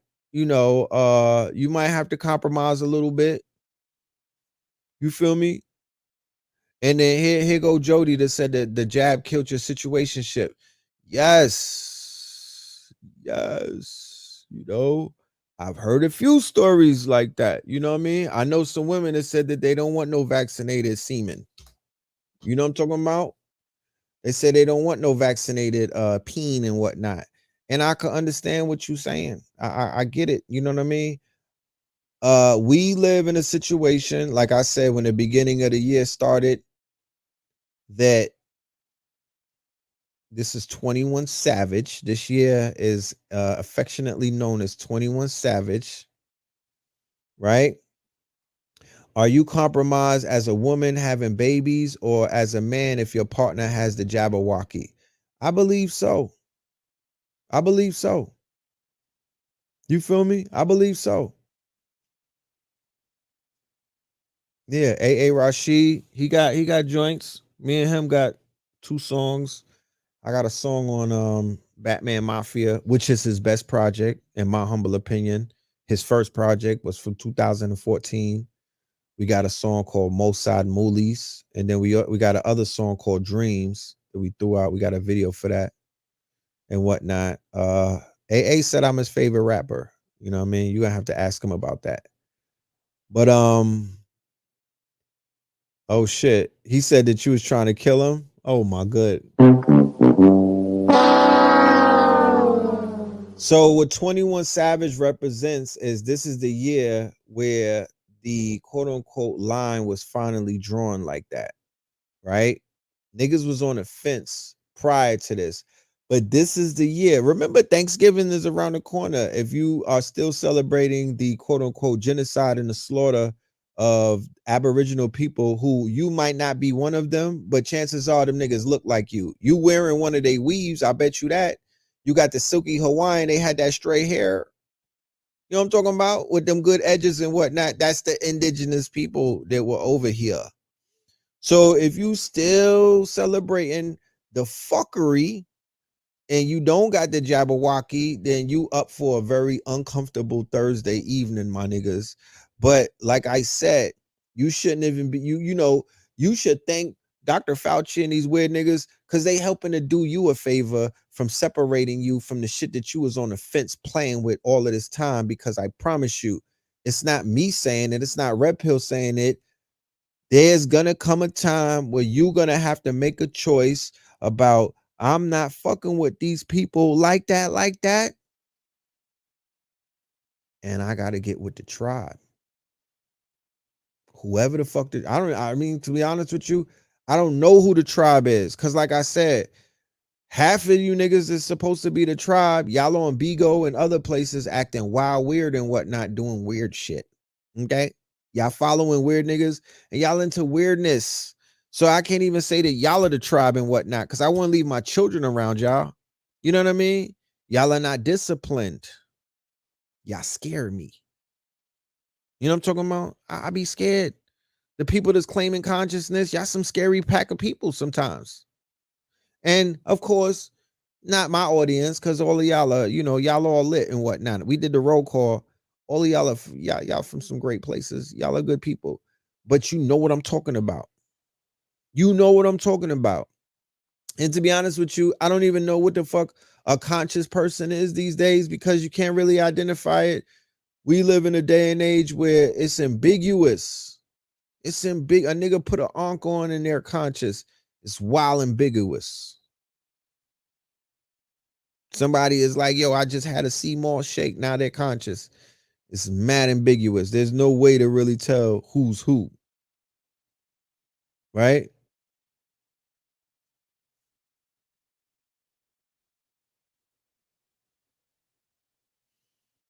So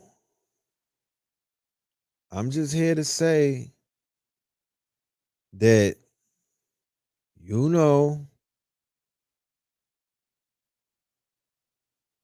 when it comes to the situations about who you should be rocking with and who you should reserve your energy and not rock with, and I'm talking about not even revealing the secrets that have been bestowed upon you based off of the research. You did the research. Why are you just pitching your pearls to motherfuckers that didn't do the research?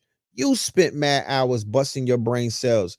You sacrificed the time that you could have spent watching your SpongeBob reunion or whatever the fuck people are into, right? You spent that time with your nose in the books and whatnot, and then you go amongst people who are not even into consciousness, and then you just throw it at them, and then they smack you in the face because they like, did I ask for this shit? Whatever happened to when the student is ready, the teacher shall appear? Y'all don't walk with that. Y'all don't follow those edicts. Y'all don't follow that shit. Y'all don't follow that, because that's real.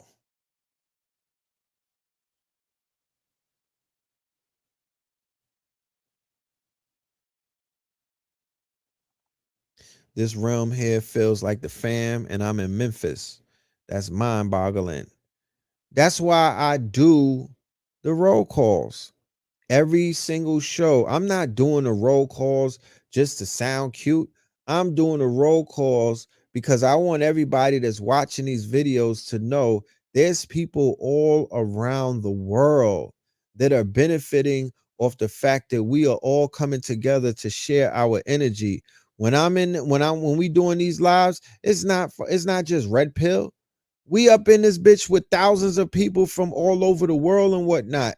You dig what I'm saying? This is a concerted effort. This is a group coming in. This is group think.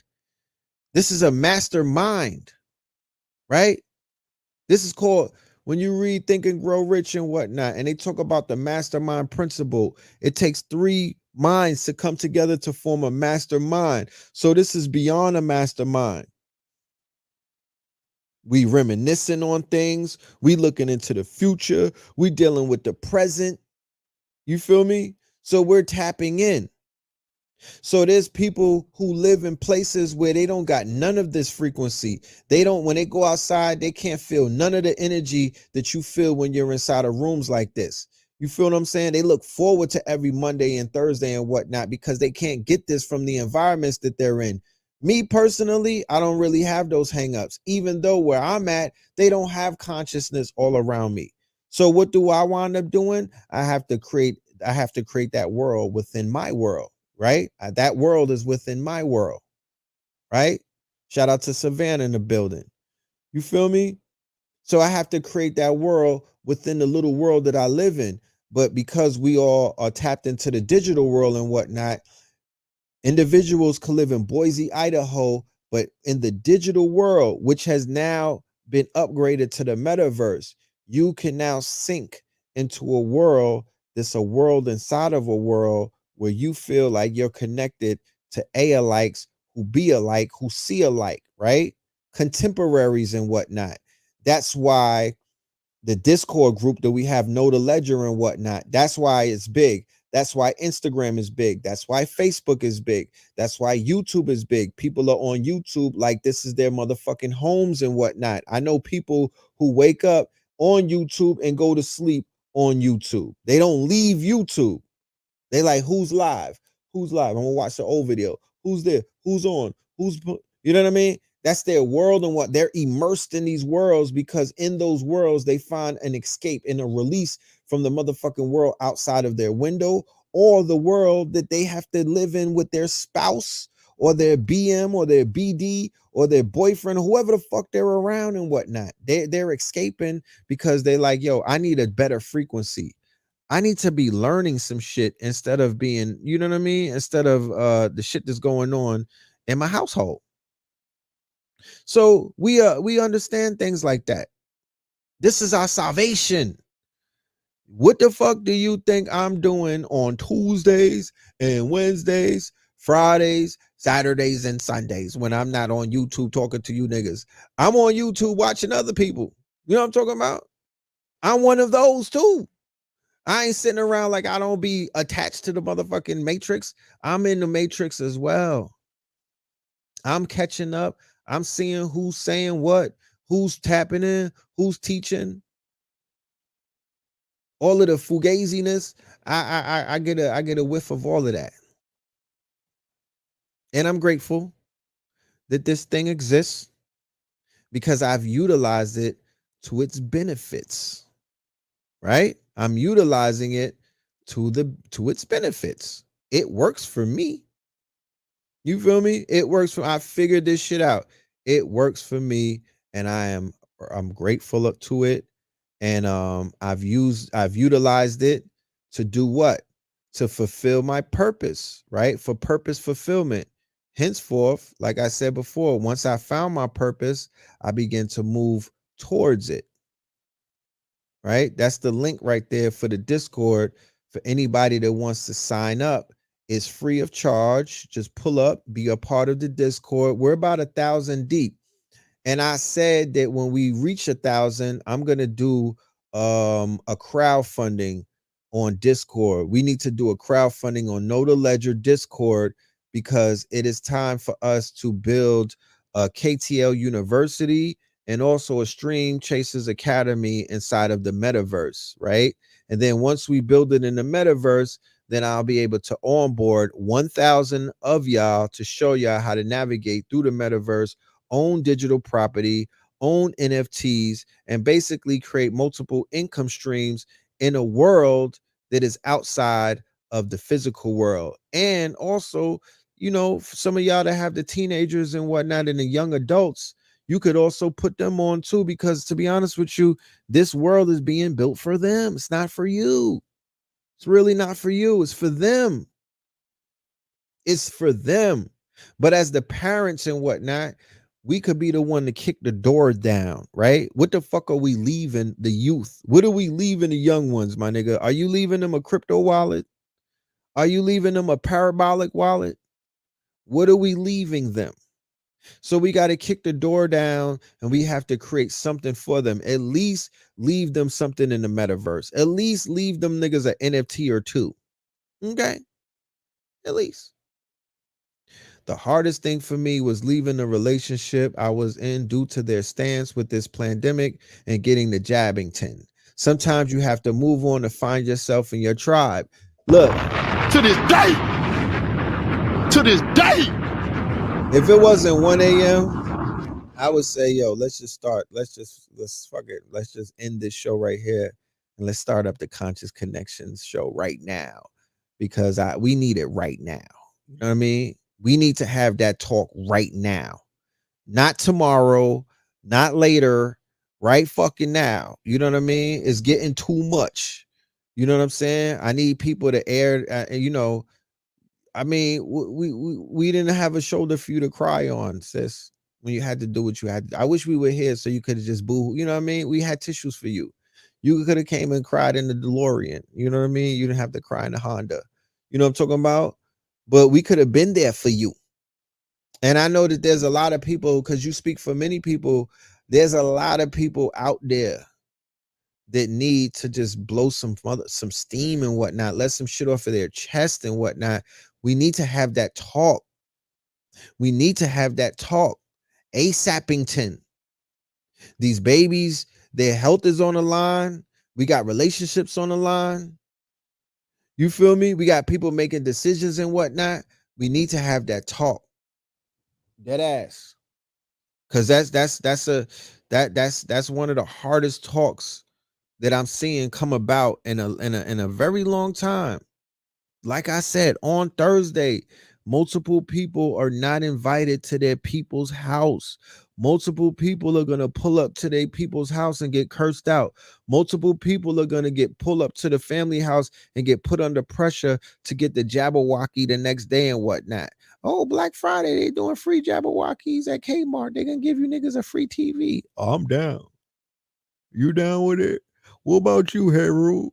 You still holding out? You know what I mean? Stupid shit like that. Stupid shit like that. Yeah, so, you know, the conscious scene, the conscious connections. I got the Instagram. I told y'all to go follow the Instagram. Let's go over to the Instagram. I got the Instagram. It's semi-lit. You know what I mean? We've been putting things over there. So, you know, I need y'all to come and follow the page. But we're gonna be doing we're gonna do the panel. The panel is coming soon. Got some hitters for y'all. Don't worry about it. You know what I mean? You're gonna be pleasantly pleased. We need to hear from the minds in our community, these bright minds in our community. I don't want nobody to feel like talking a relationship is some taboo shit when we grown ass people. We grown ass people. So this is Conscious Connections. You'll know that it's me because I got the 2 C's and whatnot. You know what I'm talking about? And yeah, come and follow the page. I'm gonna drop the link. Where the hell is where's little goddess at? She cheating on me with somebody else? Huh? Let me find out little goddess is cheating on me. She with somebody else. So this is Conscious Connections. Ladies, y'all can send me an inbox. You know I'm talking about? No nudes. It's not Christmas yet. No nudes, please. Just send me a little profile. You know what I mean? If y'all are eligible, right? If y'all trying to get some action. You know, if y'all want to be on the broadcast, just hit me on the inbox. Because, you know, this is... I'll put you in 7 position for 7 minutes. You go there, babe. But I'm shy. And instead I say, hey, big head. Can you hear this? Because sometimes there's too much risk in a risky text. It's the sexual tension between you and my true intention for me. You see, I type it all out. What I truly want to say, that I want to off your pants and friendlica, of delight and sip the liquor, just to delete it. And instead I say, how was your day? Words void of passion, free of lust, but alas, it ain't us. As I cannot come across as too easy, queasy, even if all I want to do is squeezy. What if I come off too strong? What if I'm reading the signals all wrong and you don't want to tear open the bomb, and I still find myself torn? See, I don't want to double text, but text etiquette isn't the only thing we should violate. But alas, as always, I hesitate. I'm gonna put you in 7 position for 70 minutes. You go there, babe. But I'm shy. And instead I say, hey, big she's head. a beast. Because sometimes there's too much risk in a risky text. It's the... Y'all gotta go check that out on your own. Y'all gotta go check that out on your own. But we got, you know, we got funny memes. What type of time you want? What type of time is you on? Girl, I love you. You done gave me some of that sweet nectar. That sweet nectar. It's lit. I can't get no. It's lit. I can't get no more. You gonna cut me off like that because you got a husband? You told me you ain't even like him. You don't even like your husband. You ain't even That sweet nectar. But yeah, it's you know, it's lit, you know what I mean? We got some memes and stuff up there, you know, but I definitely we're gonna go ahead and we're gonna launch that show. We're gonna get that shit going. We're gonna have these conversations. We're gonna do some healing. We're gonna hook some people up. We're gonna connect some people. We're gonna bring some star seed to this planet. Yes. That part. That part. You know. For the ladies out there and the fellas that are ending your relationships because your mate is trying to force you to take the J&J, just hold on to your love. You gotta hold on to your love. A conscious community for business owners. Shit, on a Discord link inside of Know the Ledger, we have a channel for black businesses, but ain't nobody dropping their links. We got like 5 people with their links. I thought everybody was a business owner in 2021. I'm like, what the fuck? What's going on? You know, I would love to have a hackathon or some type of career day for conscious brands and whatnot. That would be type dope. You know, when I get to Atlanta, I'm gonna talk to the peoples out there and see what we could do. But if you are in Atlanta and you do get a chance, go over to the new Black Wall Street Mall. That is fly. That is fly. You feel me? The new Black Wall Street. It's over by South Lake Mall. Somebody said, Red, your music is fire though. You think I didn't know that? Yeah, that shit is stupid dope. That's why I'm like, where the fuck are the conscious DJs at? You know what I mean? Who y'all, you know what I mean? Where's the conscious D nice? Because y'all could have been millionaires by now if it's about the money, or you could have been known by billions of people. Like, where are the conscious DJs? Y'all are missing. If there's anybody out here missing a bag and the motherfucking dropping the ball, it's you niggas. It's really you niggas, man. Y'all not making yourselves known like that. Where the fuck is our DJ Clue? I'm ready to learn some DJing lessons so I could take a fucking bag, because that's money waiting on the table. I don't know what the fuck is keeping the conscious DJs held up. I don't know.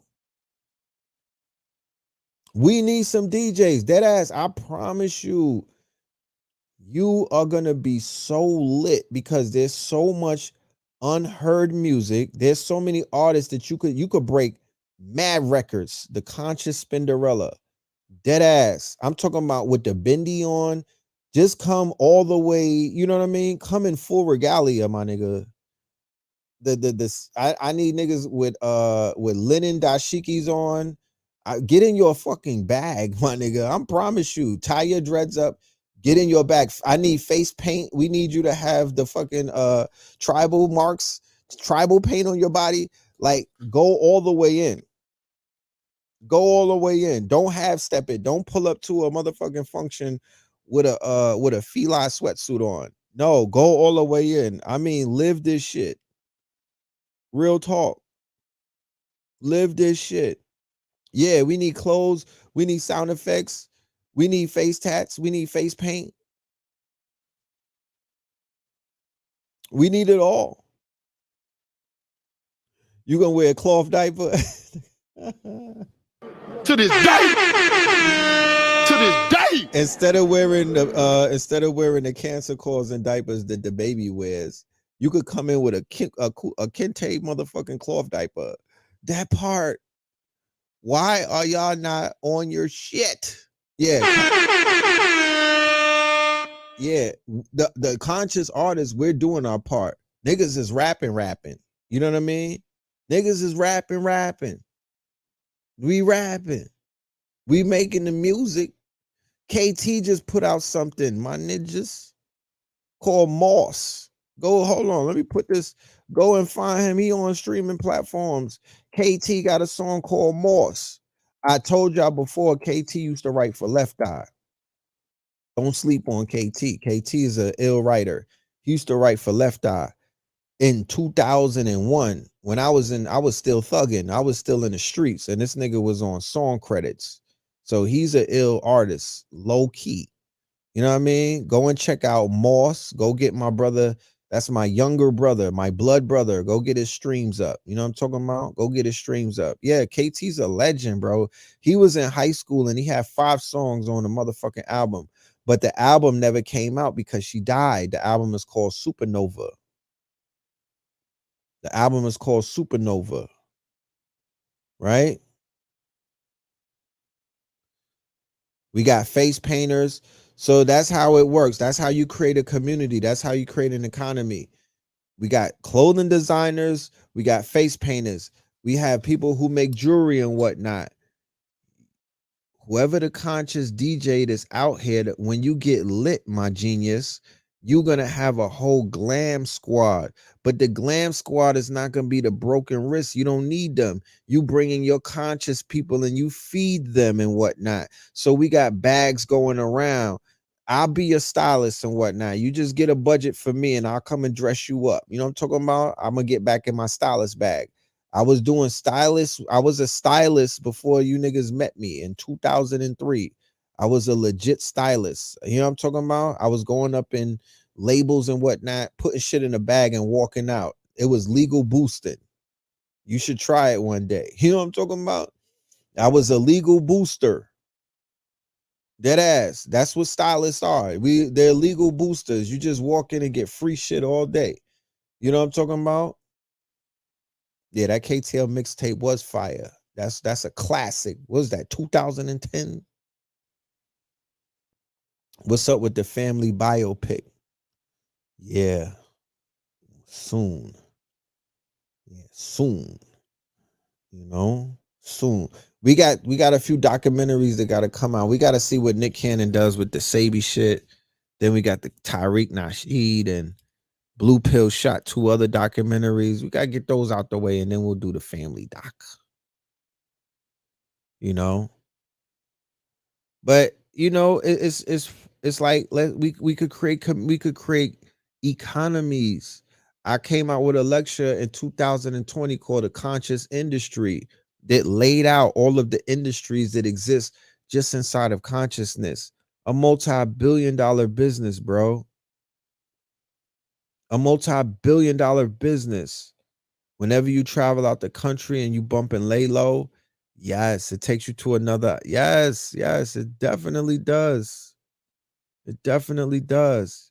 Yes, we were talking about the Malcolm X situation earlier. We are sending out love and light to the whole family, all of the sisters that are still with us and whatnot, in the spirit of El Malik Shabazz, the spirit of Betty Shabazz, the spirit of his grandson, Malcolm X Jr., right? All of them, we are sending love and light to their ancestors, to their lineage, and everybody that's a part of that family. You know, the tragedies that they have gone through is innumerable. And I don't want to say it, but you know, it unfortunately it comes with the territory of being a freedom fighter. You could wind up paying that price. And like I said, watching situations like this take place, it makes a person such as myself really sit back and be like, what is it worth? Who are you going to get to play you in a movie? My son? My son going to do what Big Meat son is doing for him, my nigga. You don't talk about. My son is going to do what Big Meat son is doing for him. My son will play Red Pill. It'll be me. And he'll play me better than I probably could play myself. Yeah, KT music is fire. He has some older music. I got a mixtape from KT that I was going to put out from back in the days called The Fog. He'd probably be mad at me if I did that, but he had had bars forever. He just don't. He been studying, so he don't want to be a rapper. He wants to be a scientist. You know what I mean? The rapper shit is not even. You know, KT do a lot of stuff, but I guess he's back. You know what I mean? Like you said, he dropped a song on his birthday, so he's back in the mix of things. We got to get KT on my album. So yeah. Your son is already playing you on the track. Yeah, that's dope. You know what I mean? That's dope. Shit. Yeah, my children gonna play me. I ain't gonna I gotta let them take advantage of that. I can't have no stranger. I don't think no stranger unless somebody that's my blood could even match, they can't catch the you know what I mean? Like I don't know if they could do perfect casting like that. I would just have to go to my bloodline. You feel me? I would have to just go to my bloodline. I don't know nobody outside of my family that I see that's out there that I would be like, oh, he could be a good me. Was it me though? Who the young Dolph look like this in this community? If anybody, look at his phenotype, right? Look at his phenotype. Look at young Dolph. When I see young Dolph, there's a specific person that always comes to mind. I see him in young Dolph. And I was with the brother the weekend right before young Dolph got killed. You know what I mean? They have similar phenotypes, you know? And it's a conscious leader. It's a teacher. Somebody in this community. Rizza Islam. There you go. Yep. I said the same thing. He like Rizza Islam to me. Bone structure. You feel me?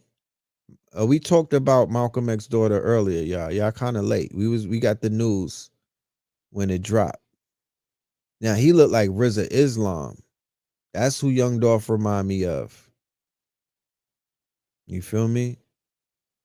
Soldier Slim. Yeah, he definitely like Soldier Slim. You feel me? But I'm talking about somebody in the community more so. And the minute I seen him, I see RZA in him. Black Adolf. You know? Dolph wife is conscious. Yeah, I hope she is. You know, she dropped that Baggington, 500 racks. She's very conscious. I talked about that before. A death insurance. Niggas are not gonna take me off this planet the sideways, the bad way. I need a death insurance.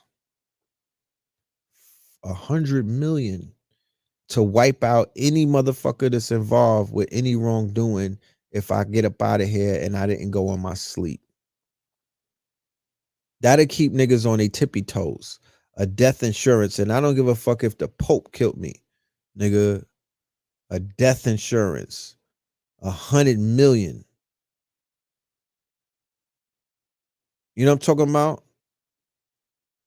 These people be getting settlements and whatnot, and they don't do nothing. These people be getting settlements and they don't do nothing. They are not honoring the spirits of whoever the fuck they collected a bag off of. You know what I'm talking about? What's going on? If I have to get killed or lynched, and then my family collects 50 million, 30 million, and y'all are not, y'all don't have snotty nose niggas spinning the block. I mean, what the fuck is going on?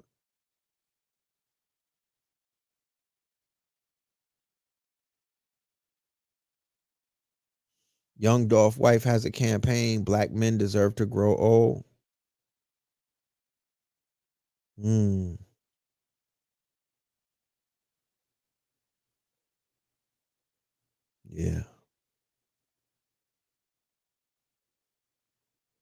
Yeah. You said Savannah, Georgia, that's how we rocking. Is that right? You know, like in Kemet, when a nigga made transition, everybody had to go with him. This nigga was like, I'm on my deathbed. Yo, get the maids ready. And the dog. And the cat. Y'all niggas is coming with me. Yeah, that part. Whatever happened to that? Whatever happened to that? You know? If there was death insurance, there wouldn't be that many people just dying like that in the hood, willy-nilly. We don't have no protection. You feel me? We don't have no swords hanging over niggas' heads and whatnot. They just figured they could get rid of you and live their life and walk the streets like the nigga that killed Malcolm X. That just goes to show you that our community is dead and it been dead. How the hell the most famous leader amongst us, his killer just died last year? And he was in a hood and it was an open secret? And you niggas are trying to convince me that y'all tough?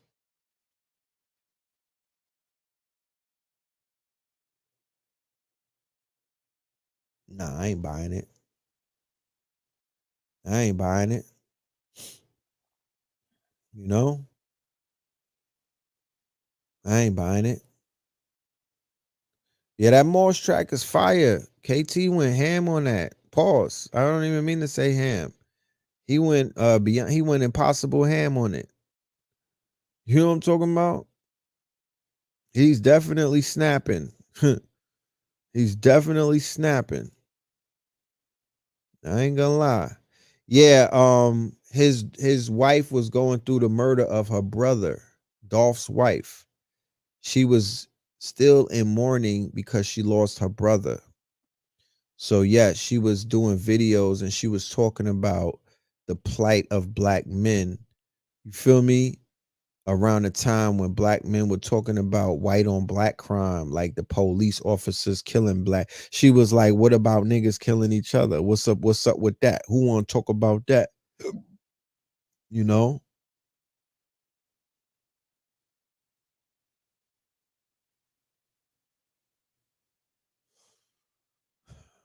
Yeah, so I'm not gonna talk your heads off because we almost embarking upon 3 hours. That means I've been talking a lot.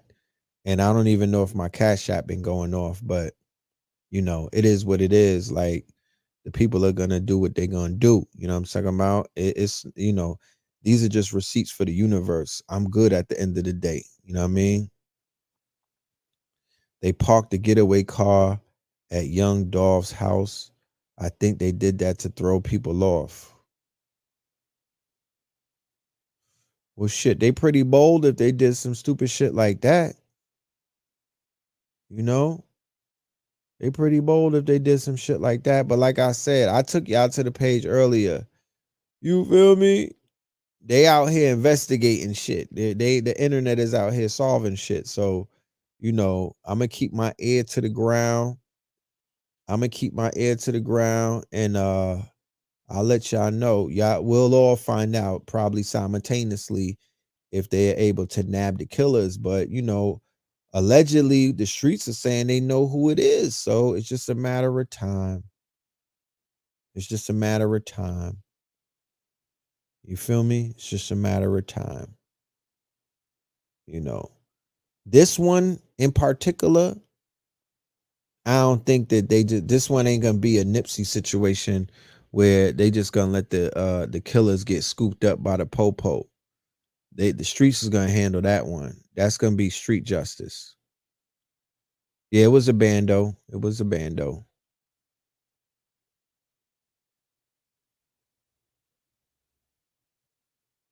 Where's the books that talk? I'm the book, nigga. I'm the book of Eli that's talking about death insurance. Oh, you talking about a Kemet? Oh, the Kemet. You just gotta study Kemet. You know, that's that. You know, that's a known thing about Kemet. But yeah,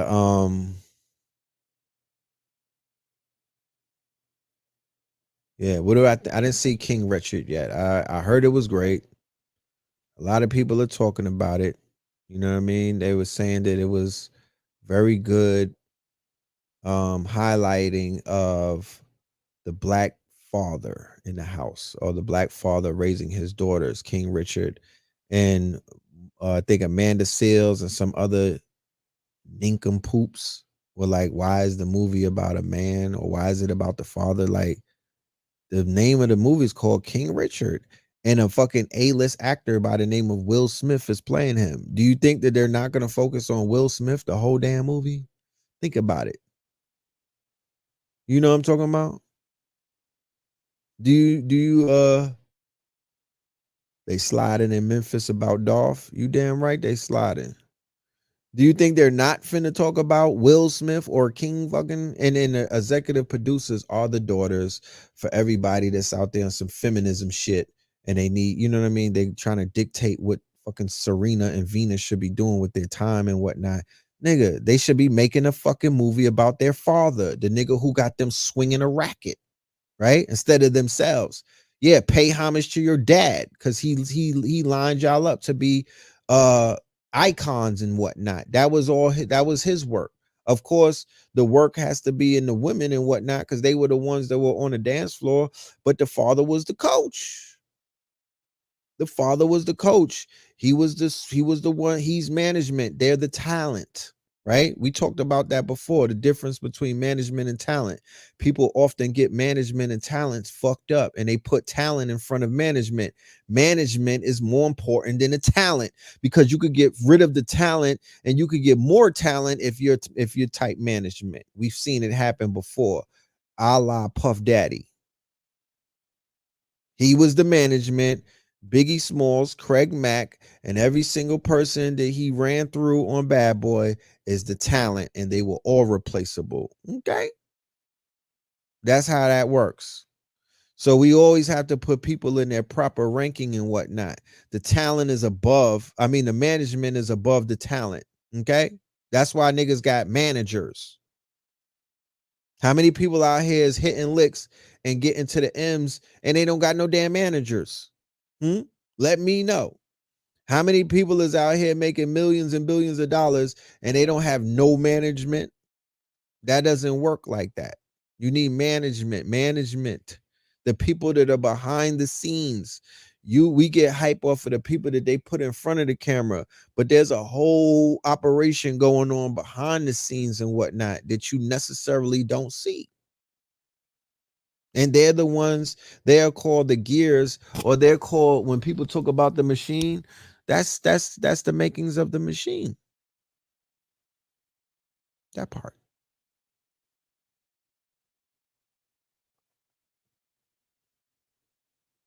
You know? Dolph was really inspired by Nipsey. He even wore a pic of him on his change. Yeah, they both had the messianic energy. I would even say that Dolph kind of took it even further in the independent music game, right? He didn't take it further than Nipsey when it came to the technology. Nipsey with the blockchain, Nipsey with cryptocurrency. Nipsey was beyond his time with that. But when it came to the money that was being made off of just being independent, from the looks of it, right? I could be wrong, but from the looks of it, it appeared as if Young Dolph took it a bit further than what, because if Nipsey had the type of money, if Nipsey had the quote unquote residuals and the resources that Young Dolph had, he would have been able to take his vision 100 times further. Right? If Nipsey had the expendable income that it appeared the Young Dolph had, Nipsey would have been able to open up more smart stores, Sector 90s, and he would have been a little more, I think he would have been able to take his marathon further. That's just that's from my vantage point, how I see it, right? Of course, we live in a day and time where you really don't know what you're looking at unless you really know. But according to what people have said, that I listened to what they said, and it sounds like it's coming from a reliable source. They was like, son was getting to that bread he was eating, he was at the table. He was at the table. So I call him the Nipsey of Memphis. I call him the Nipsey of the South and whatnot, because he definitely was running it up. He was running it up. So it's time to begin to identify who are the other Nipseys, because it seems as if they're knocking off the messianic ones day by day by day, right? They're not knocking off rappers that are like pieces of shit. They're knocking off the messianic ones, the ones who basically have a potential to be greater than who they are at the moment. And then when you listen to the Dolph interviews, that's when you really see the intellect. That's when you see the intellect. He was very, very, you know, and when I say intellect, I don't want you to look for somebody to be mad deep and conscious. He didn't say Dr. Ben. I didn't say conscious, mad deep and woke. I said he was intellectual about the shit that he was doing. And he was about inspiration, right? He was a motivator. He was a motivator. And that's what we need in the hood. We need motivators. We need motivators. We need people who can motivate the people who are out here paying attention and pocket watching and watching, you know, what kind of car niggas is pulling up and all of that. That's what they looking for, people to motivate them like that. And he was one that could do that. Yeah, I don't, if Empire Records offered me $100 million, I wouldn't sign with them. More than 200 rappers died in a year. Yeah, we did that show a year ago. We did that a year ago. Yeah. When they died. We talked about that a year ago. You know. So I'm gonna end the show right now. You know, I don't go past 3 hours on YouTube. You know, I'm talking about I gotta reserve my energy and my powers and my time. You know what I mean? And it's been nice. It's been I appreciate y'all. Once again, for the people that came in late, we have a lecture coming up at the end of the month on the 30th, which is next Tuesday. You smell me? American Gods, number 5. We've been doing this for a minute now. We're up to 5 now. American Gods, number 5. It's going to feature a Kibulon 44, Blue Pillar 44, Red Pillar. All right. And that will be only on Zoom. Tickets on Eventbrite. The link is in the description. And I'll also put the link in the chat. You feel me? And I need y'all to go and get them tickets. You know what I mean? That's going to be super metaphysical, very deep. And, you know, it's going to be something that y'all not going to be able to get from nobody else, because we don't give it up. I mean, we give it up unlike, you know, we give it up in our own way.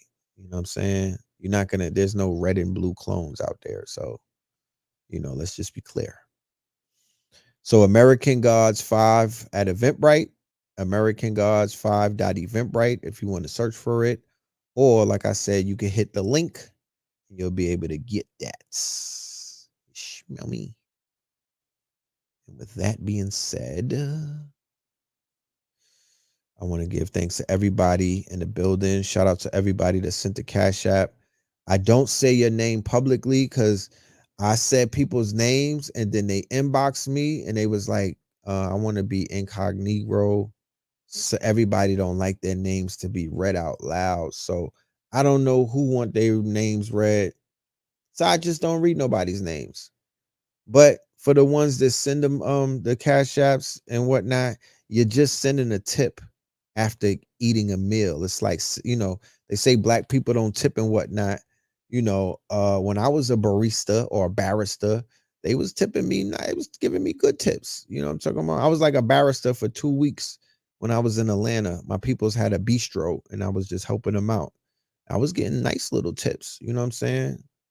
Maybe because I was wearing a see-through tank top in Midtown, but I don't know. I'm just playing. But anyway, shout out to all of my Sagittarians. I guess it's your season. I don't even know what that means. Shout out to all of my Scorpios. To this day. Yeah. To this day. Yeah, you niggas held it down. It was super lit this season and whatnot. We locked into the studio, me and Blue Pill. We made sure to create some classics during Scorpio season and whatnot. So, you know, that'll be coming out with some new music very soon, amongst other things. But yeah, with that being said, love and light. I'll see y'all on Monday. We'll have more information for you. And yeah, peace.